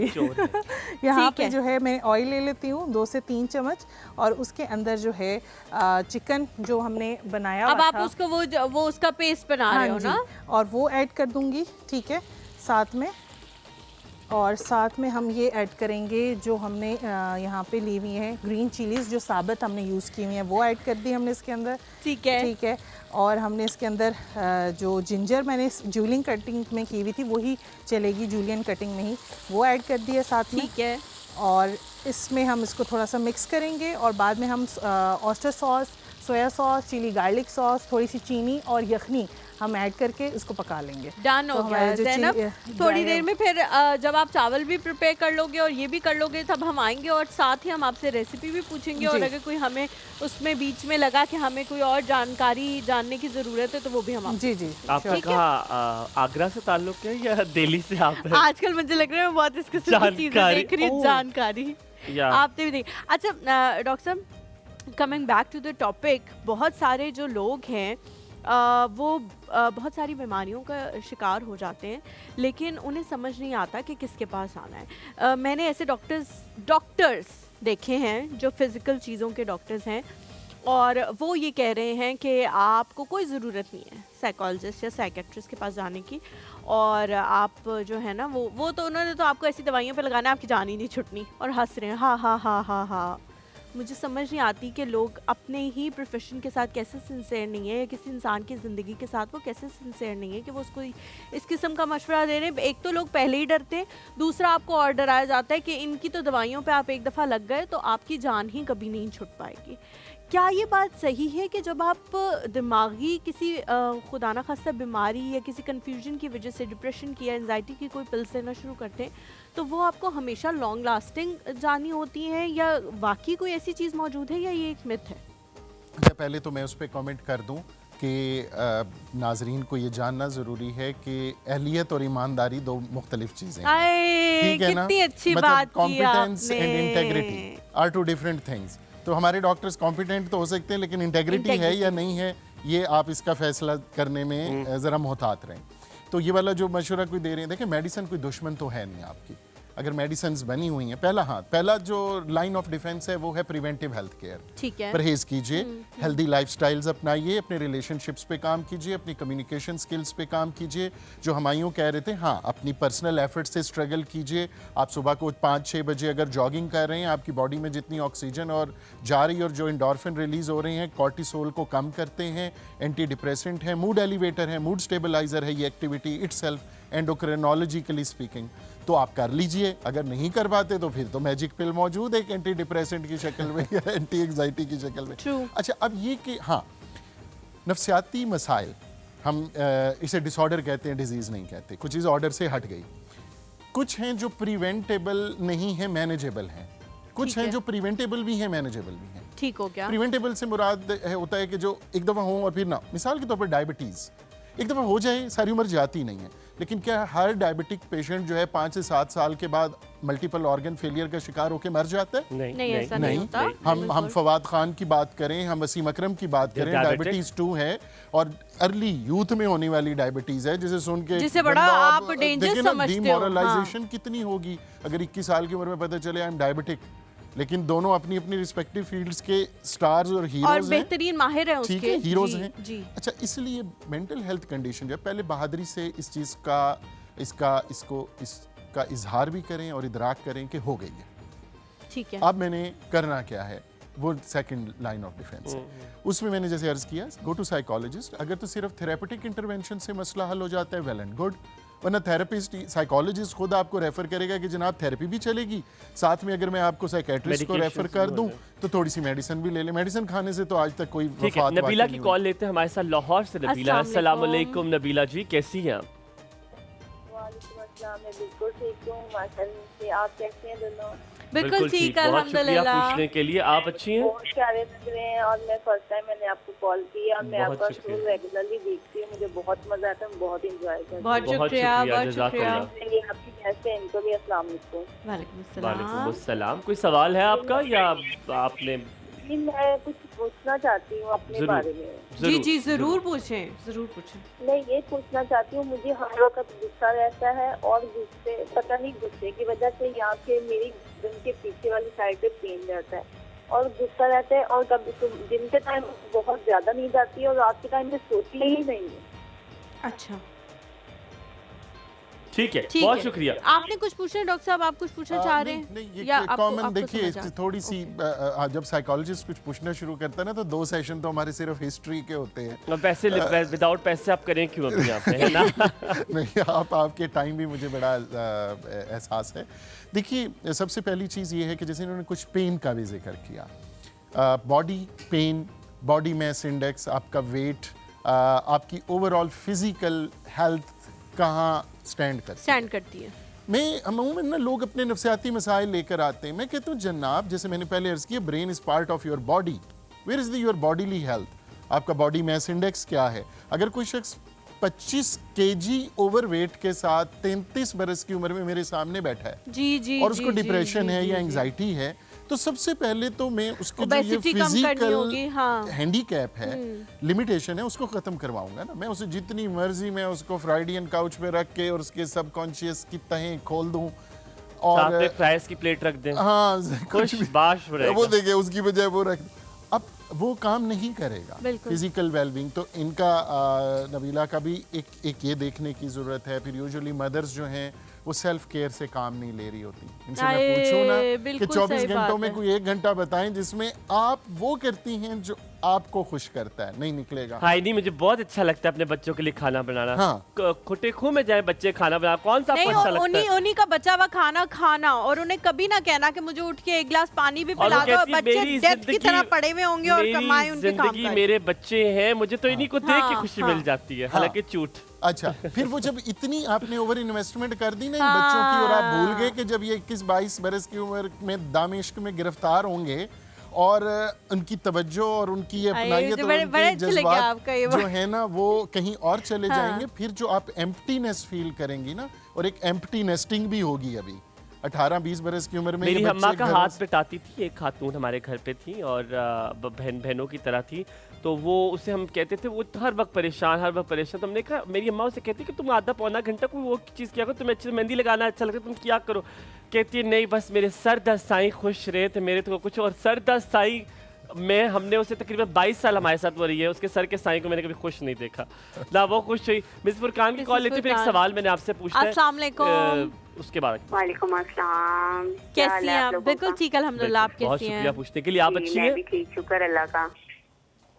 जी कुछ पूछना चाहेंगी मुझे? जी मैं डॉक्टर साहब माशाल्लाह बहुत अच्छी गुफ्तगू कर रहे हैं, मैं इनके साथ एक बात शेयर करना चाहूंगी। जरूर जी डॉक्टर साहब, 8 माह पहले मेरा सी सेक्शन हुआ था। अच्छा। तो जिस वार्ड में मैं थी ना, उसमें एक खातून थी, मेरा ख्याल 40-50 साल उनकी एज होगी, इससे भी ज्यादा। तो वो इतनी खामोश थी, वो किसी के साथ यानी फजूल कोई गुफ्तगू नहीं किया करती थी, यानी किसी ने बुला लिया तो ठीक है। और उनके और मेरे बेड का डिफरेंस 7-8 बेड थे हमारे दरमियान ना। तो 3-4 दिन ना हमें एक दूसरे के साथ रहने का मौका मिला। तो इन 3-4 दिन में जब लास्ट दिन हमें छुट्टी होनी थी ना, उससे मेरा ख्याल कुछ घंटा पहले ना हम दोनों के बेड जो है ना वो एक साथ आए। अच्छा। तो वो मेरी तरफ देखती रही। थोड़ी देर बाद उन्होंने मुझसे ना थोड़ी सी गुफ्तगू करना शुरू की। फास्ट फॉरवर्ड कर दें, कहानी को फास्ट फॉरवर्ड कर दें ताकि जल्दी खत्म हो जाए। मैं वही बताने लगी हूँ। उन्होंने मुझसे कुछ इस तरह की यानी अपनी बातें शेयर की कि मैं हैरान रही कि इस औरत में इतना सब्र है। खैर उन्होंने मुझसे बात शेयर कर ली, ठीक है। उनकी बहन के साथ आज तक मेरा राब्ता है। मैंने जब उनकी बहन से ये जिक्र किया तो उन्होंने कहा कि ऐसी बातें तो उन्होंने कभी हमें तक नहीं बताई। मेरे पूछने का कहने का मकसद ये है डॉक्टर साहब कि उन्होंने मुझसे क्यों बात शेयर की इस तरह की, यानी क्या लगा उनको मेरी बात में, मैं आज तक नहीं समझ पाई ना 8-9 माह में ना, मैं बड़ी कश्मकश में हूँ। I like the question वैसे, it's a beautiful Thank you so much. question. अच्छा देखिए, हो सकता है जैसे आपने कहा कि वो मुस्तकिल खामोश खातून थी, उन्हें वो सेफ स्पेस कभी मिली नहीं। उनके ख़ानदान में, उनके अजीज़ो अकारिब में, करीब के लोगों से जजमेंट का खौफ, अपने मुतल्लिक राय का खौफ इतना ज़्यादा था कि वो अपने घर में, अपने रिश्तेदारों में किसी से अपने उन मसाइल का इजहार कर नहीं सकी। फिर हस्पताल में थी, हस्पताल में हम वैसे भी अकेलेपन, तन्हाई और इसको अंग्रेज़ी में वल्नरेबिलिटी कहेंगे, और थोड़े से ज़्यादा हसास हो रहे होते हैं जब आप हस्पताल में हैं ना, बेड में हैं। उस हसासियत के एहसास के साथ ओवरवेलमिंग होते हुए उन्होंने आपसे इजहार कर लिया अपने जज्बात का। और जो आपने कहा ना उन्होंने उनके साथ जो हुआ सब्र, एक तो ये सब्र भी बड़ा ओवररेटेड है। वो जो मायूं बात हो रही थी ना, इजहार जब वक्त पे ना हो पाया और वो चीखें जो सही टाइम पे निकल जानी चाहिए थी, जब सीने में दब जाती हैं ना, तो फिर वो बड़ी गूंज होती है। बड़े तेज हो डॉक्टर साहब, इतने कह रहे हो अडॉप्ट, इतने कह रहे हो सब्र भी ओवररेटेड है। करा तो की करा, नहीं सब्र तो अडॉप्ट खा लिया। मैंने अवॉइड और ऑल्ट्रेशन की भी बात की, मैंने एक्सप्रेशन की भी बात की। मैं तो अडॉप्ट में, मेरे घर में सिर्फ अडॉप्ट चल सकता है, ऑल्टरनेटिव चल सकता है। सकता। Thank you so much doctor साहब, it was lovely meeting you. इतने सवाल हैं। क़यामत के दिन सब चीज का हिसाब होगा, इम्तियाज से एक अलग हिसाब होगा। मेरा एक सवाल था जो मेरे दिल में रह गया, लेकिन इतने सवाल है आपसे बहुत सवाल है जो दिल में रह गए। अभी डॉक्टर साहब आपने हमसे वादा करके जाना है कि आप जल्द दोबारा आएंगे, क्योंकि आपके लिए बहुत ज़्यादा कॉल्स भी आ रही हैं और हमारे भी बहुत सारे सवाल हैं जो हमने अभी तक पूछे ही नहीं है। तो इंशाल्लाह आपसे दोबारा मुलाकात करेंगे। यहाँ पे जी एक छोटा सा ब्रेक लेते हैं, ब्रेक के बाद जब वापस आएंगे हमारे साथ मौजूद होंगे हमारे नए मेहमान। आप लोगों ने कहीं नहीं जाना, एक और सुबह में हलीमा और हुमायूं के साथ रहना है।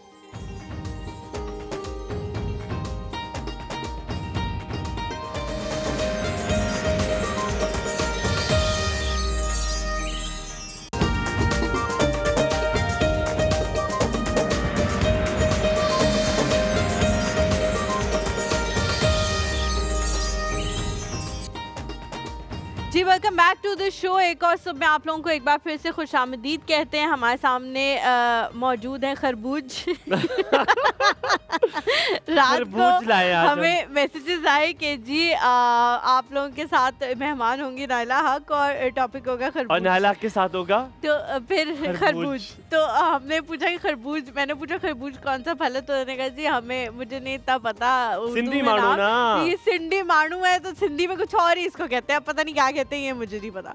तो हमारे साथ जी मौजूद हैं आप सबकी पसंदीदा, आप सबकी फेवरेट, जिनके लिए और मुझे ये बताना पड़ेगा, she is one of the amazing lady I know, what beautiful hand she has, one and only Zainab. Of course बहुत अच्छी है, लेकिन आज हमारे साथ कोई और भी मौजूद है। नाइला हक जी, अस्सलाम वालेकुम। अस्सलाम वालेकुम। नाइला जी आपने बहुत प्यारे माशाल्लाह कपड़े पहने हुए हैं, वेरी नाइस। नाइला जी लगता है पार्लर बहुत अच्छा चल रहा है, लग रहा है सैलून बहुत अच्छा चल रहा है, महंगे महंगे लिबास आप पहन दिए। अस्सलाम वालेकुम। आपको तंग ना करूं, रोटी हजम नहीं होती मुझे पता है। आप बिल्कुल माइंड नहीं करना, जब आप जा रही होंगी तो आपने मुझे इस ब्रांड का बता के जाना है किसका नाम क्या है। लेकिन आप जाते हुए अगर दुपट्टा दे जाए, मेरी अम्मी के साथ प्लेन सूट पहन लेंगी, वैसे भी उनके पास स्टील का ग्लास है, प्लेन सूट पहन के स्टील का ग्लास लेके घूमेंगी। समझ तो गए होंगे आप। प्लेन सूटों का बदतमीज। कैसी है नाइला जी, आप बहुत खूबसूरत लग रही हैं माशाल्लाह। वैसे एक्चुअली बहुत प्यारी लग रही है। नहीं आप लोगों की आंखें बहुत खूबसूरत है। वो भी है, सही कह रही है। बस लेकिन हुमायूं वैसे वाकई मुझे लग रहा है कि सही कह रहे हैं कि पार्लर बहुत ज्यादा अच्छा चल रहा है, और क्योंकि स्मार्ट वॉच भी आज नाइला जी ने पहनी हुई है, वो भी कलर के साथ, कलर के साथ 3 साल से पहनी हुई है भाई, क्या हो गया। छुपाप ऐसे नहीं है जैसे हलीमा टिकेटियां लगाती है हमारे सामने। अच्छा मैंने हर प्रोग्राम में पहनी होती है और ये तो हो ही नहीं सकता। ना आप दूसरी इस तरह मेरी जैसी पहन के। नहीं मैं इस तरह की नहीं पहनती, मैं नहीं। मैंने तो आपके जूते भी आज देखे, बड़े खूबसूरत लग रहे हैं। मेरे अल्लाह दोस्त, आप बहुत अच्छा चल रहे हैं नाइला जी, सैलून माशाल्लाह। अल्हम्दुलिल्लाह। पैसे जा बजा कमा रही हैं, तेल भी बिकना शुरू हो गया बहुत ज्यादा। तो मेरा ख्याल है खरबूजे की तरफ हम आएंगे। नाइला जी आपके लिए एक सवाल है, इंस्टाग्राम पे खातून है जो मुझसे पूछ रही है कि लास्ट टाइम हमारे पास, मुझे याद नहीं है डॉक्टर साहिबा कौन थी, लेकिन उन्होंने कहा था कि जी वैक्सिंग नहीं करनी चाहिए, आप अपनी बॉडी को एक ट्रॉमा से गुजारते हैं। ठीक है, मुझे याद नहीं है, डॉक्टर साहिबा याद है, डॉक्टर साहिबा का नाम मुझे कसम से नहीं याद। उन्होंने कहा जी आप ही के प्रोग्राम में उन्होंने कहा था, नो रूबिया नहीं थी, उन्होंने कहा था वो कभी ऐसा नहीं कह सकते कि वैक्सिंग जो है वो नहीं करनी चाहिए, आप अपने बॉडी को एक ट्रॉमा से गुजारते हो, लेजर की तरफ आप लोग आए। एस्थेटिक फिजिशियन थी वो, तो वो उन्होंने पूरा लिखा हुआ, नाम भी लिखा हुआ, लेकिन मैं नाम नहीं लूंगी यहाँ पे। तो जी आपने बताना है कि वैक्सिंग अगर ना करें तो क्या करें, क्योंकि रेजर वो कहती हैं कि नहीं कर सकते, एपिलेटर जो है अब उससे स्ट्रॉबेरी लेग्स हो जाती हैं, स्ट्रॉबेरी आर्म्स हो जाते हैं, वो और बुरे भद्दे लगते हैं, और फिर वो कह रही हैं कि लेज़र जो है वो अफोर्डेबल है। ठीक है, बिल्कुल ठीक है। अच्छा लेज़र अफोर्डेबल नहीं है। देखिए लेज़र को भी आए हुए कितना अरसा हुआ है, 25-30 साल, इससे भी कम हुए होंगे। हाँ मतलब 25-30 साल ही हम बहुत उसको बढ़ाएं तो कह सकते हैं ना। लेज़र के क्या इफ़ेक्ट्स आने हैं वो आपको पता चलेगा 5-10 साल और गुजरने के बाद। ठीक है, उसका सबसे बड़ा साइड इफ़ेक्ट जो है वो है आपकी आई, जब आप फेस से कराते हैं आपकी आई साइड पे बहुत असर पड़ता है। मैंने भी लेज़र को पढ़ा हुआ है, मैंने बाकायदा थाईलैंड से इसको पढ़ा हुआ है। सबसे पहले पाकिस्तान में जब लेज़र किया जाता है तो वो बालों को कटिंग करते हैं कैंची से, ये रेज़र करते हैं, फिर उसके बाद लेज़र करते हैं। जी, लेकिन बाहर के कंट्रीज़ में जब वो लेज़र करते हैं तो वो बिल्कुल एक शार्प छोटी सी इतनी सी सीज़र होती है, उससे पूरे वो कट करते हैं। रेज़र जो है वो खुद बालों की ग्रोथ को बढ़ाता है, ऐसा ही है ना, मोटा कर देता है बाल को, मोटा कर देता है। तो अल्हम्दुलिल्लाह हमारे दुकान डॉक्टर्स का काम चलता रहता है ना। खुदा के लिए आप नहीं कह रहे, मैंने अभी लेज़र सीखे, मैंने क्लिनिक खोला है, बहुत अच्छा लेज़र। कहाँ खोला है क्लिनिक? मैं E11 में। गुड। अच्छा, दूसरी बात मैं आपको ये बताऊं कि जो आपको पता है, जैसे कि मैंने आपको बताया, मैं स्टार्ट से मैं इजिप्ट में रही, फिर सऊदी अरब में रही। वहाँ पर बच्ची 6 माह की होती है तो वो उसको गोला वैक्स करना शुरू कर देते हैं। गोला वैक्स एक अलग चीज़ है। वैक्स की एक किस्म है, वैक्स की किस्म है, और कभी कभी आटा भी उसमें डाला जाता है ताकि बच्चे की स्किन जो है वो खराब ना हो। आटा नहीं डालते उसको ना, हम नहीं नायला जी, कुछ लोग डालते हैं आटा। आटा जो होता है ना वो लुई होता है, उसको लुई बोलते हैं। हाँ, सही कह रही हैं आप। उस बच्चे को लगाया जाता है जो पैदाइश के फौरन बाद हम लुई करते हैं ना, उसके ज्यादा हेयरी होते हैं। जी बिल्कुल, उसको हम लगाते हैं तो वो एकदम से क्लीन हो जाता है। बच्चे के बाल बहुत नाजुक होते हैं, तो अगर इतनी ही वैक्स कोई ख़तरनाक चीज़ हो तो सऊदी अरब में इतनी छोटी छोटी बच्चियां वैक्स कराना शुरू करती हैं, और इतनी वो सारी अपना सैलून चला रही है, मेरा बंद करा रही है कॉलर। यहाँ नादिया कॉल लेते। नादिया अस्सलाम वालेकुम, वापस आता है आपके पास। अस्सलाम वालेकुम। वालेकुम अस्सलाम। क्या हाल है? ठीक है, आप माशाल्लाह बड़ी प्यारी लग रही हैं साहब। आप भी बहुत प्यारी लग रही है। आपको देख के एक चीज याद आ गई है मुझे, टेबल और आपको देख के। बताऊं क्या याद आ गया? आपको टेबल को देख के एक चीज याद आ गई है। क्या? खरबूजे को देख के खरबूजा रंग पकड़ता है। क्या? खरबूजे को देख के खरबूजा रंग पकड़ता है। ना आवाज वाली भाई, आवाज नहीं आ रही आपको, बहुत कम आवाज आ रही है। माशाल्लाह इतना प्यारा कलर पहना है ना, मुस्कान आपी ने। Thank you. बड़ी चुप चुप क्या बात है वाली भाई, क्या सब ठीक थे? जी जी ठीक हूँ। चुप। आज आपने पोटी सुनाई है ना सुबह सुबह, कितनी अच्छी सुनाई है। बिल्कुल फ्रेश हो गया है, बहुत ज्यादा। बहुत अच्छी सुनाई, बहुत अच्छी। मैंने आज शायरी सुनाई थी। आज आपने सुना नहीं ना, आप प्यार नहीं करती। क्या हुई है? ये आंख मारी जो आप तल्लुक की बात कर रहे थे ना, हाँ हाँ, ये आपने हर हाल में निभाना है मेरे साथ, बहन भाई वाला रिश्ता, ठीक है? इंशाल्लाह इंशाल्लाह। बस पैसे भिजवाया करो। अब क्लिनिक से आएंगे ना पैसे? सब ठीक ठाक अल्हम्दुलिल्लाह। मैंने 2 दफा कॉल किया वली भाई, उन्होंने मेरी बात नहीं करवाई। वो जो डॉक्टर साहब आए थे ना, उनसे मैंने अपना एक मसला डिस्कस करना था। आप पूछो, मैं थोड़ा सा मैं भी प्रोफेशनल हो गया। पूछो मसला। क्या? मुझे भी आ गया थोड़ा बहुत, तुम मसला पूछो। आप चाहेंगे? हाँ हाँ चलो पूछो। अभी ना मैं बहुत ज्यादा अपसेट थी, अभी ना बहुत ज्यादा। जब आप लोगों को देखा ना, सही बात है, मेरी आंखों में ना आंसू आ गए। क्यों अपसेट क्यों थी? बहुत ज्यादा। मैं हुमायूं की बहन है ना, इतनी लंबी तमहीद बांध रही है, पॉइंट पे आओ। मुझे नहीं पता, जब से मैंने प्रोग्राम देख रही हूँ मैं, अभी ना फर्स्ट टाइम मेरी आंखों में आंसू आए आप लोगों को देख के। यार वजह तो बताओ, अपसेट क्यों थी? वजह बताओ। इतने पे तो हलीमा के घर वाले भी इतना बता देते होते, इतना डंड रोले पे। तुम बता दो। वजह कुछ वजह नहीं ना बताई जाती, कुछ ऐसी बात होती है। खोदा पहाड़ निकला चुका। अच्छा ये भी है। चलो इंशाल्लाह सब कुछ अच्छा हो जाएगा। नमाज पढ़ो, नमाज पढ़ो। सही है। और मेरे बहन भाई प्लीज ये याद कर लें कि मेरा 10 बजे से 12 बजे तक लाइव शो होता है, मुझे वीडियो कॉलिंग कर रहे हैं ये लोग। ठीक है, बहुत शुक्रिया। तलत आंटी कॉल लेते हैं। अस्सलाम वालेकुम तलत आंटी, क्या हाल चाल है? वालेकुम सलाम व रहमतुल्लाहि व बरकातहू। क्या हाल? हलीमा, हुमायूं, कैसी है तलत आंटी? हाँ बेटा, कैसी हैं आप? बिल्कुल ठीक अल्हम्दुलिल्लाह। आप कैसी हैं? हैं? अच्छा, आप पहले मेरा सलाम दुआ कर लूं, ज़ैनब को भी और नायला को भी। वालेकुम अस्सलाम। मेरा बहुत सलाम कहिएगा। अच्छा अब ये बताओ, मुझे थोड़ी सी बात करनी है। अभी मैं इस प्रोग्राम के हवाले से बात करूं या पहले वाले प्रोग्राम के? आप दोनों के बारे में कर लें। अच्छा चले। अच्छा अब ये है कि आपका मैंने सुबह वो जो आए थे ना डॉक्टर साहब, जी जी, उनका प्रोग्राम सुना। हाँ मैंने पता है वो प्रोग्राम सुन रही थी मैं, वही आपको पता है ना, वो दिल चाहता है सुनने के लिए कि हम जो है तमाम पॉइंट्स उसमें से हम गेन कर सके। तो आपका ये प्रोग्राम जो है ना, बहुत जिसको कहना चाहिए ऑथेंटिक प्रोग्राम था, जिसको मैं कहूँगी, शायद लफ्ज सही ना हो लेकिन मुझे इससे अच्छा लफ्ज नहीं मिला। बहुत शुक्रिया। Thank you so much. है ना? शुक्रिया। और ये वाकई में आपका जो चॉइस जो है ना, चॉइस ऑफ गेस्ट, ये आपकी अच्छी होती है। और ये कि हाँ हल्के फुल्के प्रोग्राम भी होते हैं, लेकिन ये वाले प्रोग्राम जो होते हैं ना, अब जैसे आज पीर था, पीर का दिन आज एक बड़ा एनर्जेटिक दिन होता है, और जब हम सुनते हैं ना तो इसमें वाकई इन्होंने इतनी छोटी छोटी चीजों की निशानदेही की थी, ऐसा लग रहा था जैसे क्लास में लेक्चर हो रहा है। बहुत शुक्रिया। क्यों? बहुत शुक्रिया। क्योंकि मेरे पास भी साइकोलॉजी थी BA में। अच्छा, तो मुझे बहुत अच्छा लगा। और अब और सवालात तो माशाल्लाह आप लोगों ने बहुत रेलेवेंट सवालात थे आप लोगों के। थैंक यू, बहुत शुक्रिया। हमेशा की तरह आप हौसला अफजाई करती हैं, बड़ा अच्छा लगता है। अच्छा, और दूसरी बात ये कि अभी अब नायला को मेरा बहुत सलाम कहिएगा, और इनकी भी बातें बहुत अच्छी होती हैं और अच्छी लगती हैं, और बल्कि हमारी इतनी उम्र के बावजूद हमारे थोड़े ना तजुर्बात में और इजाफा होता जाता है, ताकि हम दूसरों को भी कन्वे कर सकें ना, कोई बात हम सुन रहे हैं तो बिल्कुल, ये भी सत्ता जारी है। चला दांडी, सीखने का अमल तो जारी रहता है जिंदगी भर। नहीं, देखिए बेटा, आप लोग बहुत अच्छा काम कर रहे हैं, अल्लाह ताला आपके इस काम में बरकत दे, और इसमें एकदम प्योरिटी और सच्चाई बिल्कुल रखे, और आपको अपनी अमान में। बहुत शुक्रिया, बहुत शुक्रिया, सलामत रहे। अच्छा, खरबूजे के बारे में आ जाते हैं। खरबूजे के फायदे क्या क्या हैं, कैसे ये मुफीद हो सकता है, किस किस चीज़ के लिए मुफीद हो सकता है, इसके अंदर ऐसा क्या क्या है, हालांकि वाहिद फल जो मुझे इतना पसंद नहीं है। अच्छा, खरबूजे के बारे में भी आपने एक बात की, खरबूजे को देख के खरबूजा रंग पकड़ता है। एक और बात है, छुरी खरबूजे पे गिरे या खरबूजा छुरी पे गिरे, क्या बात है यार, ये वाला मजे का है, मजे का है ना। तो बेचारा खरबूजे का नुकसान होता है। खरबूजा एक ऐसा फल है जिसका कोई नुकसान नहीं, जिसके फ़वाइद ही फ़वाइद हैं हर तरह से। इसके छिलके, इसके बीज, इसका गोदा, ये हर चीज़ बहुत फ़ायदेमंद है।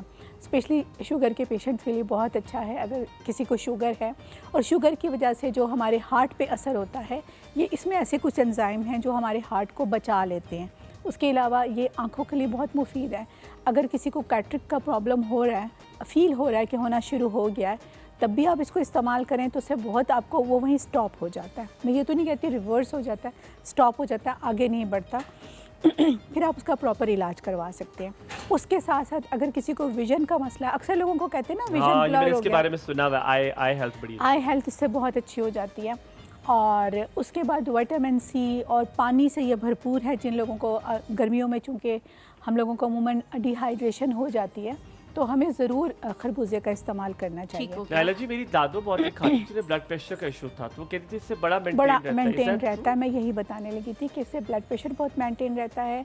उसके बाद अगर किसी को कॉन्स्टिपेशन का मसला है तो भी आप इसको खा सकते हैं। मतलब आप इसको जितना आप एक वक्त में ले सकते हैं, आप लंच स्किप कर दें, आप खरबूजा ले लें। नायला जी, खाने के बाद कितना खाना चाहिए, कितना आप कहती है इतना अप्रोप्रिएट है, इतना खा लें? देखिए, मुझे ऐसे लगता है कि खरबूजे को खाने या असरा के बाद नहीं खाना चाहिए। तरबूज और खरबूजा दो ऐसी चीज़ें हैं जिनको आप निहार पेट, निरन्ने पेट खा सकते हैं। अच्छा। क्योंकि अगर हम इसको लंच को स्किप कर दें और हम सिर्फ खरबूजे का इस्तेमाल करें, तो ना सिर्फ हमारा वेट कम होगा, हमारे बाल अच्छे होंगे, और उसके साथ साथ हमारा एक हाइड्रेशन का जो इशू हो जाएगा, वो भी हमारा डिहाइड्रेशन का इशू सॉल्व हो जाएगा। नायला जी, बहुत सारे लोग कहते हैं जी मीठा खरबूजा, फीका खरबूजा।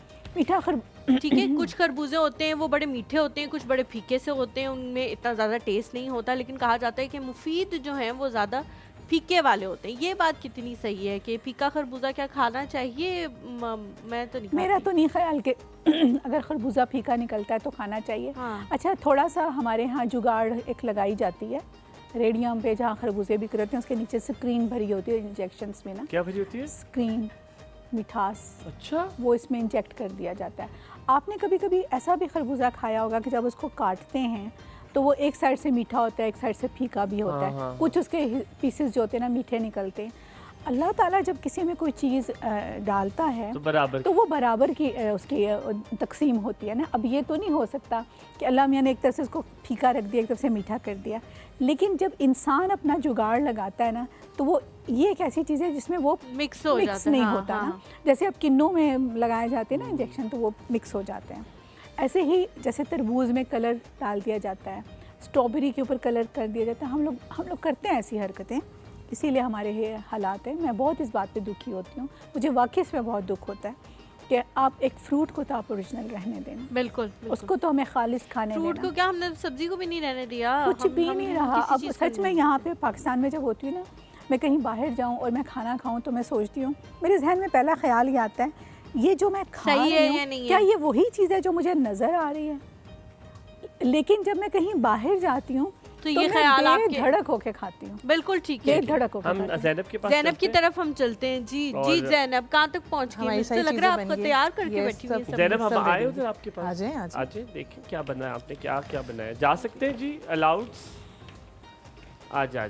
Thank you very much. और ओए होए नायला जी, आप भी आ जाए। आप भी आ जाए। आपको साहब तो फैमिली है, आपको पूछना नहीं, आपको ये खरबूजे का मिल्क शेक नहीं बनाया आज मंगी साहब ने? यार खरबूजे का मिल्क शेक ना करना, बहुत अच्छा लगता है, मजे का होता है खरबूजे का। अच्छा आपने कहा था, याद है आपने एक बार कहा था तरबूज और खरबूज में कभी पानी ना डालें? नहीं डालें। ये रिमेंबर आपने कहा था लूज मोशन लग सकते हैं। बिल्कुल नहीं, स्ट्रॉबेरी में लूज मोशन लग सकते हैं, खरबूज और तरबूज आप कर सकते हैं। पानी डाल सकते हो? पानी डाल सकते हैं, पानी थोड़ा सा डाल सकते हैं। अच्छा ठीक है, थैंक यू वेरी मच।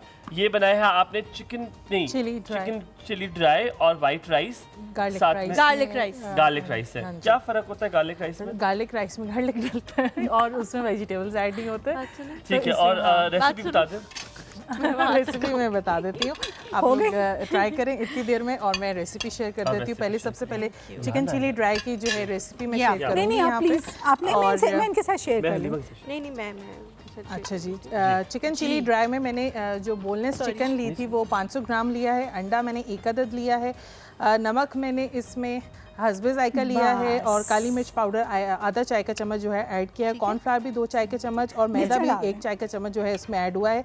इसको बहुत अच्छे से आपने मिक्स कर लेना है, मैरिनेशन बना लेनी है, और उसके बाद इसको फ्राई कर लेना है, डीप फ्राई करना है। फिर तेल जो है वो 3 चम्मच लिए हैं, एक अलहदा से आपने देचकी में जो है वो 3 चाय के चम्मच लेने हैं, लहसुन 1 चाय का चम्मच इसमें ऐड करना है, अदरक 1 चाय का चम्मच, सोया सॉस 2 चाय के चम्मच, और चिली गार्लिक सॉस 2 चाय के चम्मच, ऑयस्टर सॉस 2 चाय के चम्मच, चीनी 1 चाय के चम्मच, और यखनी 1 कप जो है इसके अंदर ऐड होगी।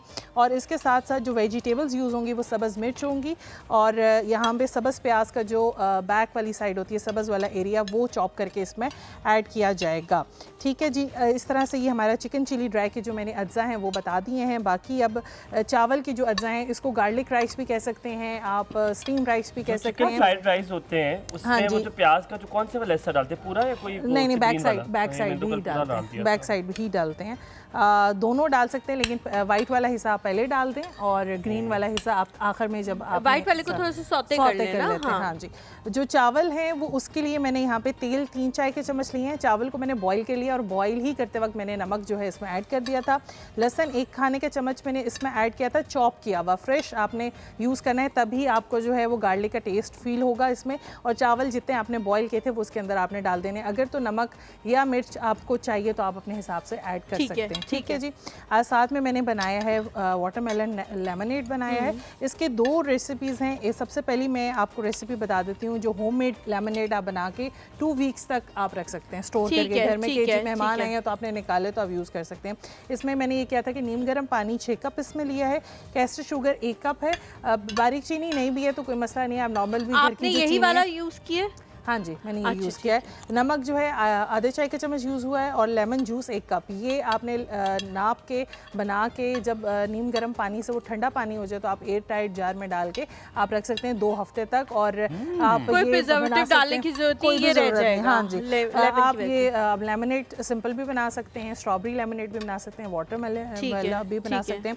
और इसी के साथ जो वाटरमेलन है वो मैंने ले लिया था आधा, और उसके अंदर जो है मैंने यूज़ किया है पुदीने के पत्ते, और वही होममेड जो लेमनेड मैंने यूज़ किया है वो 2 चम्मच आप यूज़ कर लें या 2 कप यूज़ कर लें, और ऊपर से सोडा वाटर जो है मैंने ऐड किया है। तो इस तरह से हाफ क्वांटिटी में वाटर लेमनेड ऐड हुआ है। फिर 2 चम्मच या 2 कप आप कर लें आपके टेस्ट के हिसाब से। वैसे मैं कहती हूँ कि 2 से 3 चम्मच काफ़ी होता है कि आपने लेमनेड डाल दिया होममेड, वो ऐड किया, और ऊपर से सोडा वाटर। ठीक हो गया, बहुत मजे का, बहुत अच्छा बना, सब कुछ बराबर का है। मसला ये है कि मेरे घर में हम बहुत, मैं कोई शोधी नहीं मारा, सच बता रहा हूँ, बहुत एक्सपेंसिव चावल आते हैं, क्योंकि चावलों को बहुत शौक है, लेकिन मुझे नहीं लगता इतना ज्यादा महंगा चावल भी लाती हूँ, लेकिन तुम्हारा चावल हमेशा खिला होता है जी। Thank you. क्योंकि आप सिरका और उसका आज मैंने इसको बहुत बॉईल किया था, क्योंकि मैंने कहा था कि इसको सर्व ऐसे करना है, और मैंने बॉईल बहुत किया था। लेकिन वैसे भी वही टिप जो मैं हमेशा कहती हूँ कि मैंने जो सीखी, मैंने जुबैदा आपस से ये टिप सीखी है कि जब, हाँ आमीन, कि जब भी आप चावल बॉईल करें तो लेमन या विनेगर 1 टेबलस्पून 2 टेबलस्पून डाल के, यार तुम्हारे सिरके वाली चीज से मेरा चावल खिला होता है। हम यहाँ ब्रेक लेते हैं, अनाड़ी लोग हैं वो कर सकते हैं। ब्रेक के बाद वापस आते हैं, हमारे साथ नायला जी हैं, खरबूजे के बारे में बात करेंगे। आप भी कॉल करके चीजें पूछ सकते हैं, कुछ भी पूछ सकते हैं आप, कोई मसला नहीं है। आप देख रहे हैं ये शो ज़ैनब, हलीमा, हुमायूं और नायला के साथ। आ रहे हैं स्क्रीन पे जाइए।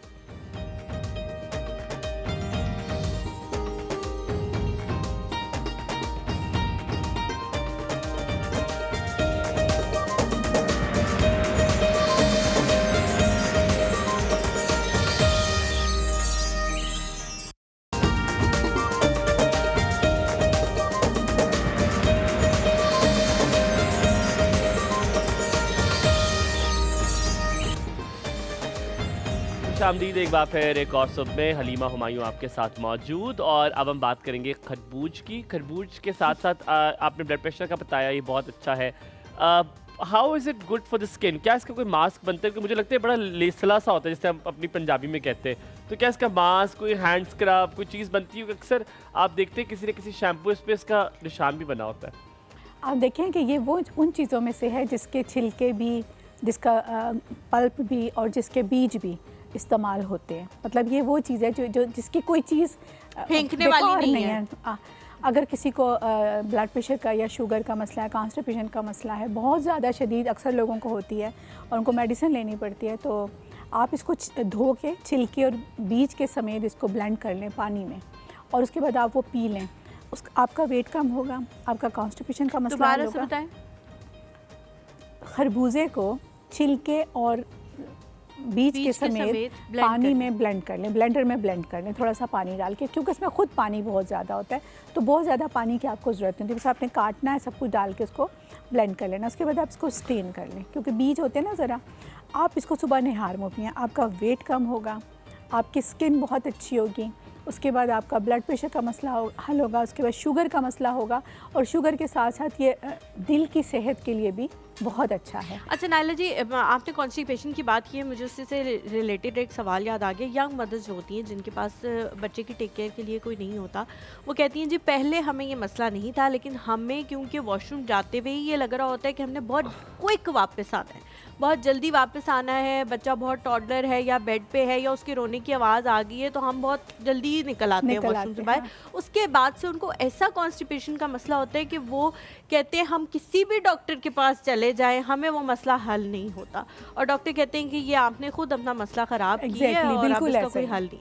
इसके बारे में भी अगर कोई ये हेल्प कर सके खरबूजा, तो प्लीज़ बताएं। आप क्या कोर्स कर रही हो कोई अम्मी बनने का? हर बात पता चल रही है आपको। आपको कैसे पता? आप अम्मी नहीं? मुझे पता है एक ऐसी लड़की का कोर्स कर रही है।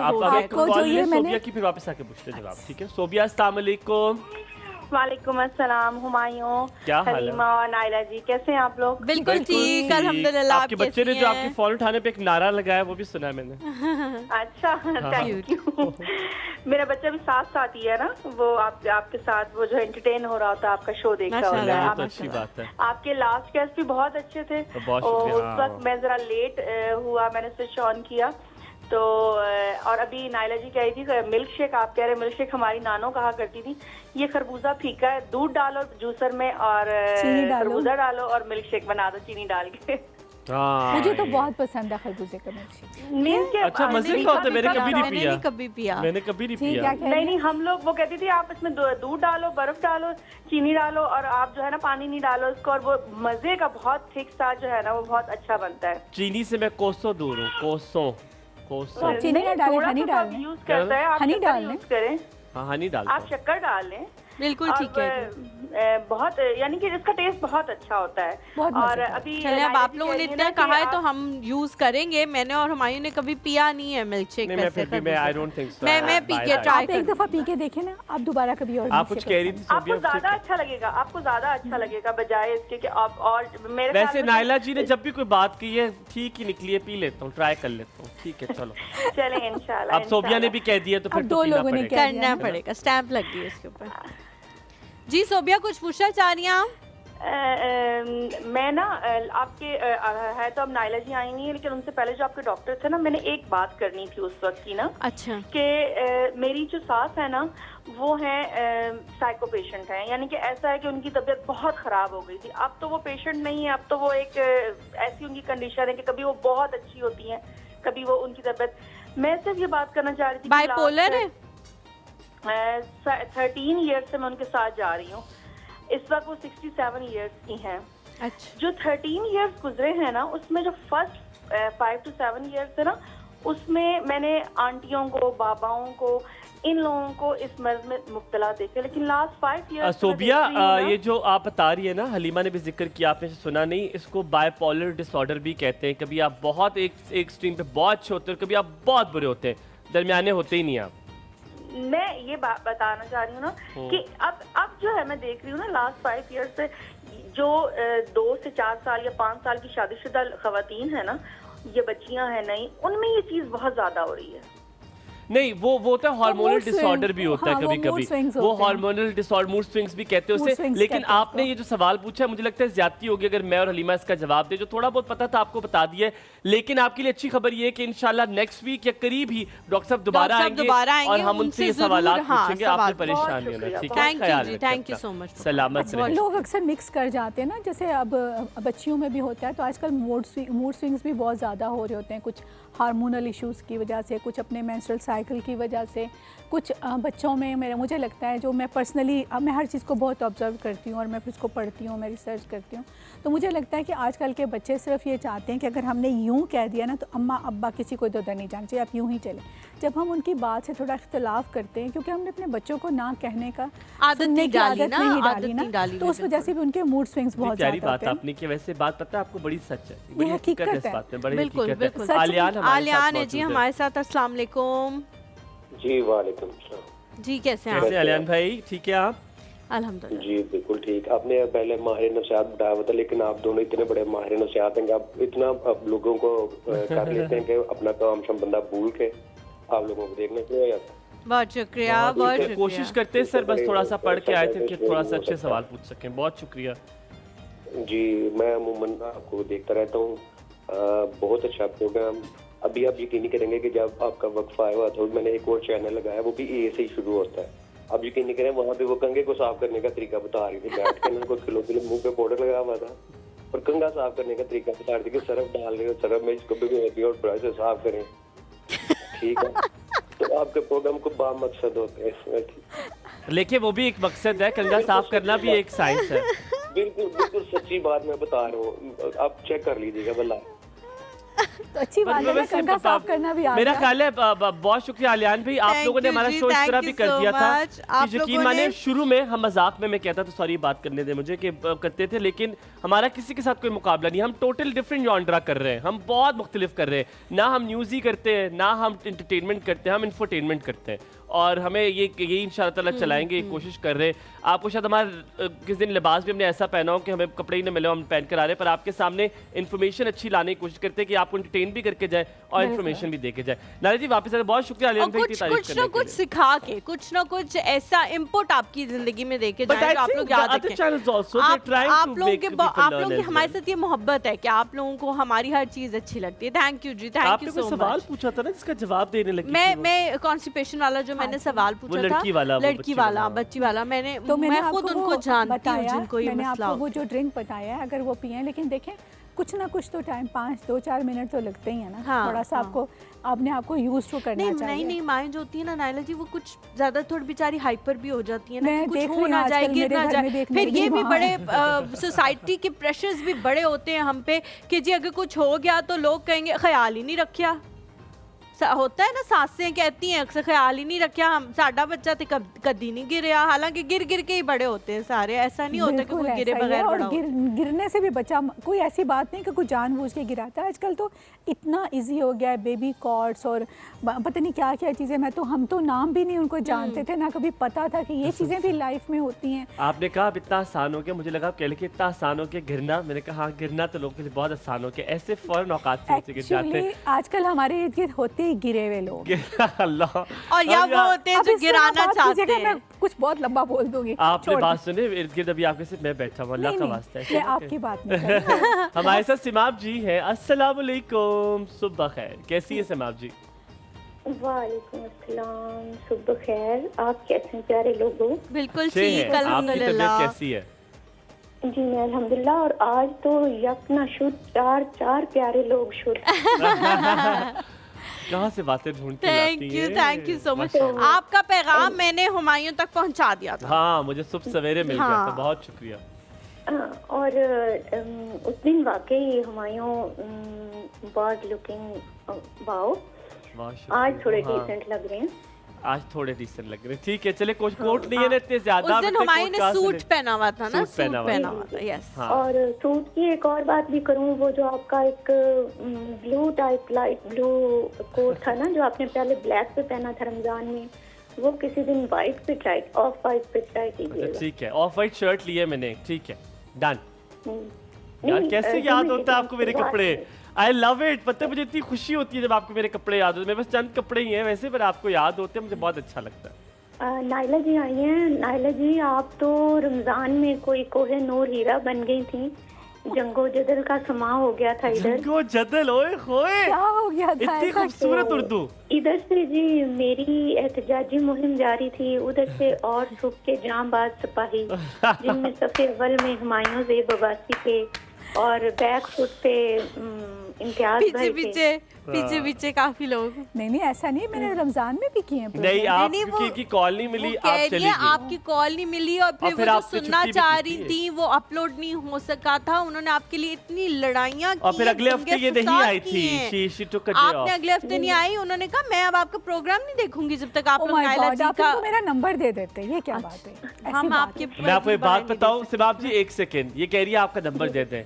याद रखें, ये बड़े मजे की बात मैंने कल परसों सुनी है। जो चांद है ना वो आसमान पे अच्छा लगता है, किसी के आंगन में आ जाए ना तो फिर उसकी कदर नहीं रहती, तो उसको चांद को मुझे पता है आपने कहा सुना है। वो आपके प्रोग्राम में हम उनको देखना चाहते हैं। जी बहुत शुक्रिया, बहुत शुक्रिया। तो बस यही था कि आज मैं 2 दफा ट्राई कर चुकी हूँ। जब पिछले 2 दफा आई हैं 2 हफ्ते, आपकी सोच है कि मैंने कितना ट्राई किया होगा, लेकिन आज कॉल मिली है। अल्हम्दुलिल्लाह, thank you so much Simab for calling. कुछ पूछना चाह रही हैं तो? नहीं कुछ पूछना नहीं चाह रही। नाइला जी, जो इसके बीज हैं उसके आपने कहा बहुत सारे फायदे हैं, और जो इसका छिलका है उसके कोई ऐसा हेयर मास्क जो इन चीज़ों से मिलके बनता हो? मैं बिल्कुल यही बता रही हूँ, बल्कि आजकल मैं अपने सैलून में भी कुछ इसके मास्क यूज़ कर रही हूँ और मुझे बहुत अच्छे रिजल्ट मिल रहे हैं। और मैं आजकल जो मैं कोर्सेज भी करवा रही हूँ, सैलून में से चीज़ें यूज़ करती हाँ, मैं यूज़ करती हूँ। मैं फ्रूट फेशियल भी करती हूँ। मैं अपने सैलून में कुछ ऐसी आंटीज़ या कुछ ऐसी ख़वातीन होती हैं जिनको केमिकल से बहुत एलर्जी होती है, तो उनके लिए मैंने फ्रूट फेशियल रखा हुआ है, जो हम स्पेशल फ्रेश फ्रूट उनके सामने कट करके करते हैं। क्यों नहीं होता? सब कुछ होता है सैलून में। फिर हमें इसके जो बीज होते हैं उनका मैंने एक पाउडर बनाया हुआ है, उसको मैं स्किन के मसाज में यूज़ करती हूँ, जो कि बहुत अच्छा होता है। आपको पता है इसमें कोलेजन बहुत ज़्यादा होता है।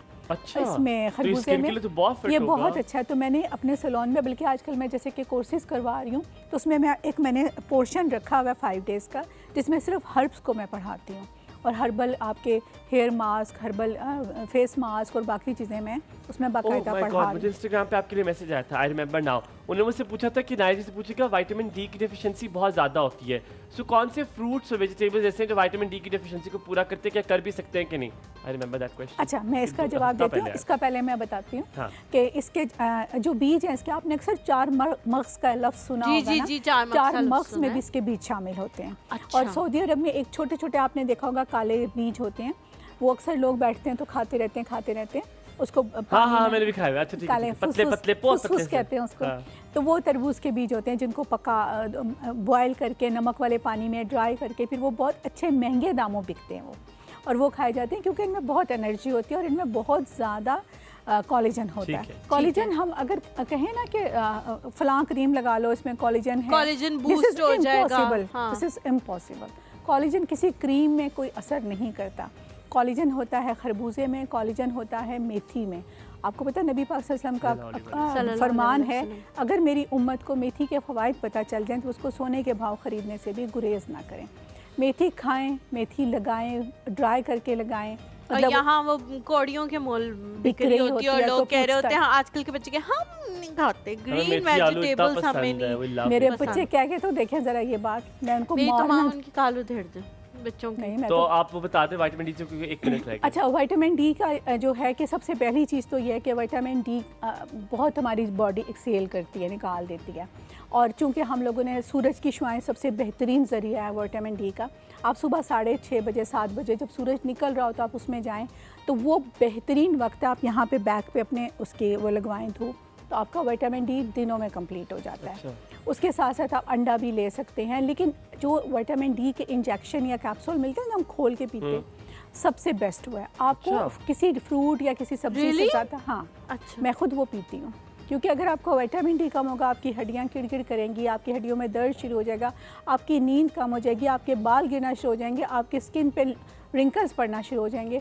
तो एक वो बहुत इतना महंगा नहीं है, अगर आप 1 माह का वो कोर्स कर लें, वीक में 1 कैप्सूल आप खा लें, उसके बाद आप यूँ करें कि आप 1 माह में 1 कैप्सूल खाएं। ख़वातीन के लिए बहुत ज़रूरी है। Thank you so very much Naila ji. Zainab बहुत बहुत शुक्रिया आपका भी। ज़ैनब मैंने सॉरी मैं बताना भूल गई थी, मैंने आपका पिया था जूस जो आपने बनाया हुआ है, बहुत ज़बरदस्त, बहुत ज़बरदस्त। मैंने भी पीना, आप लोग भी। आप लोग का बहुत बहुत शुक्रिया इस प्रोग्राम के लिए, हमेशा की तरह आप मेरे साथ थी हलीमा।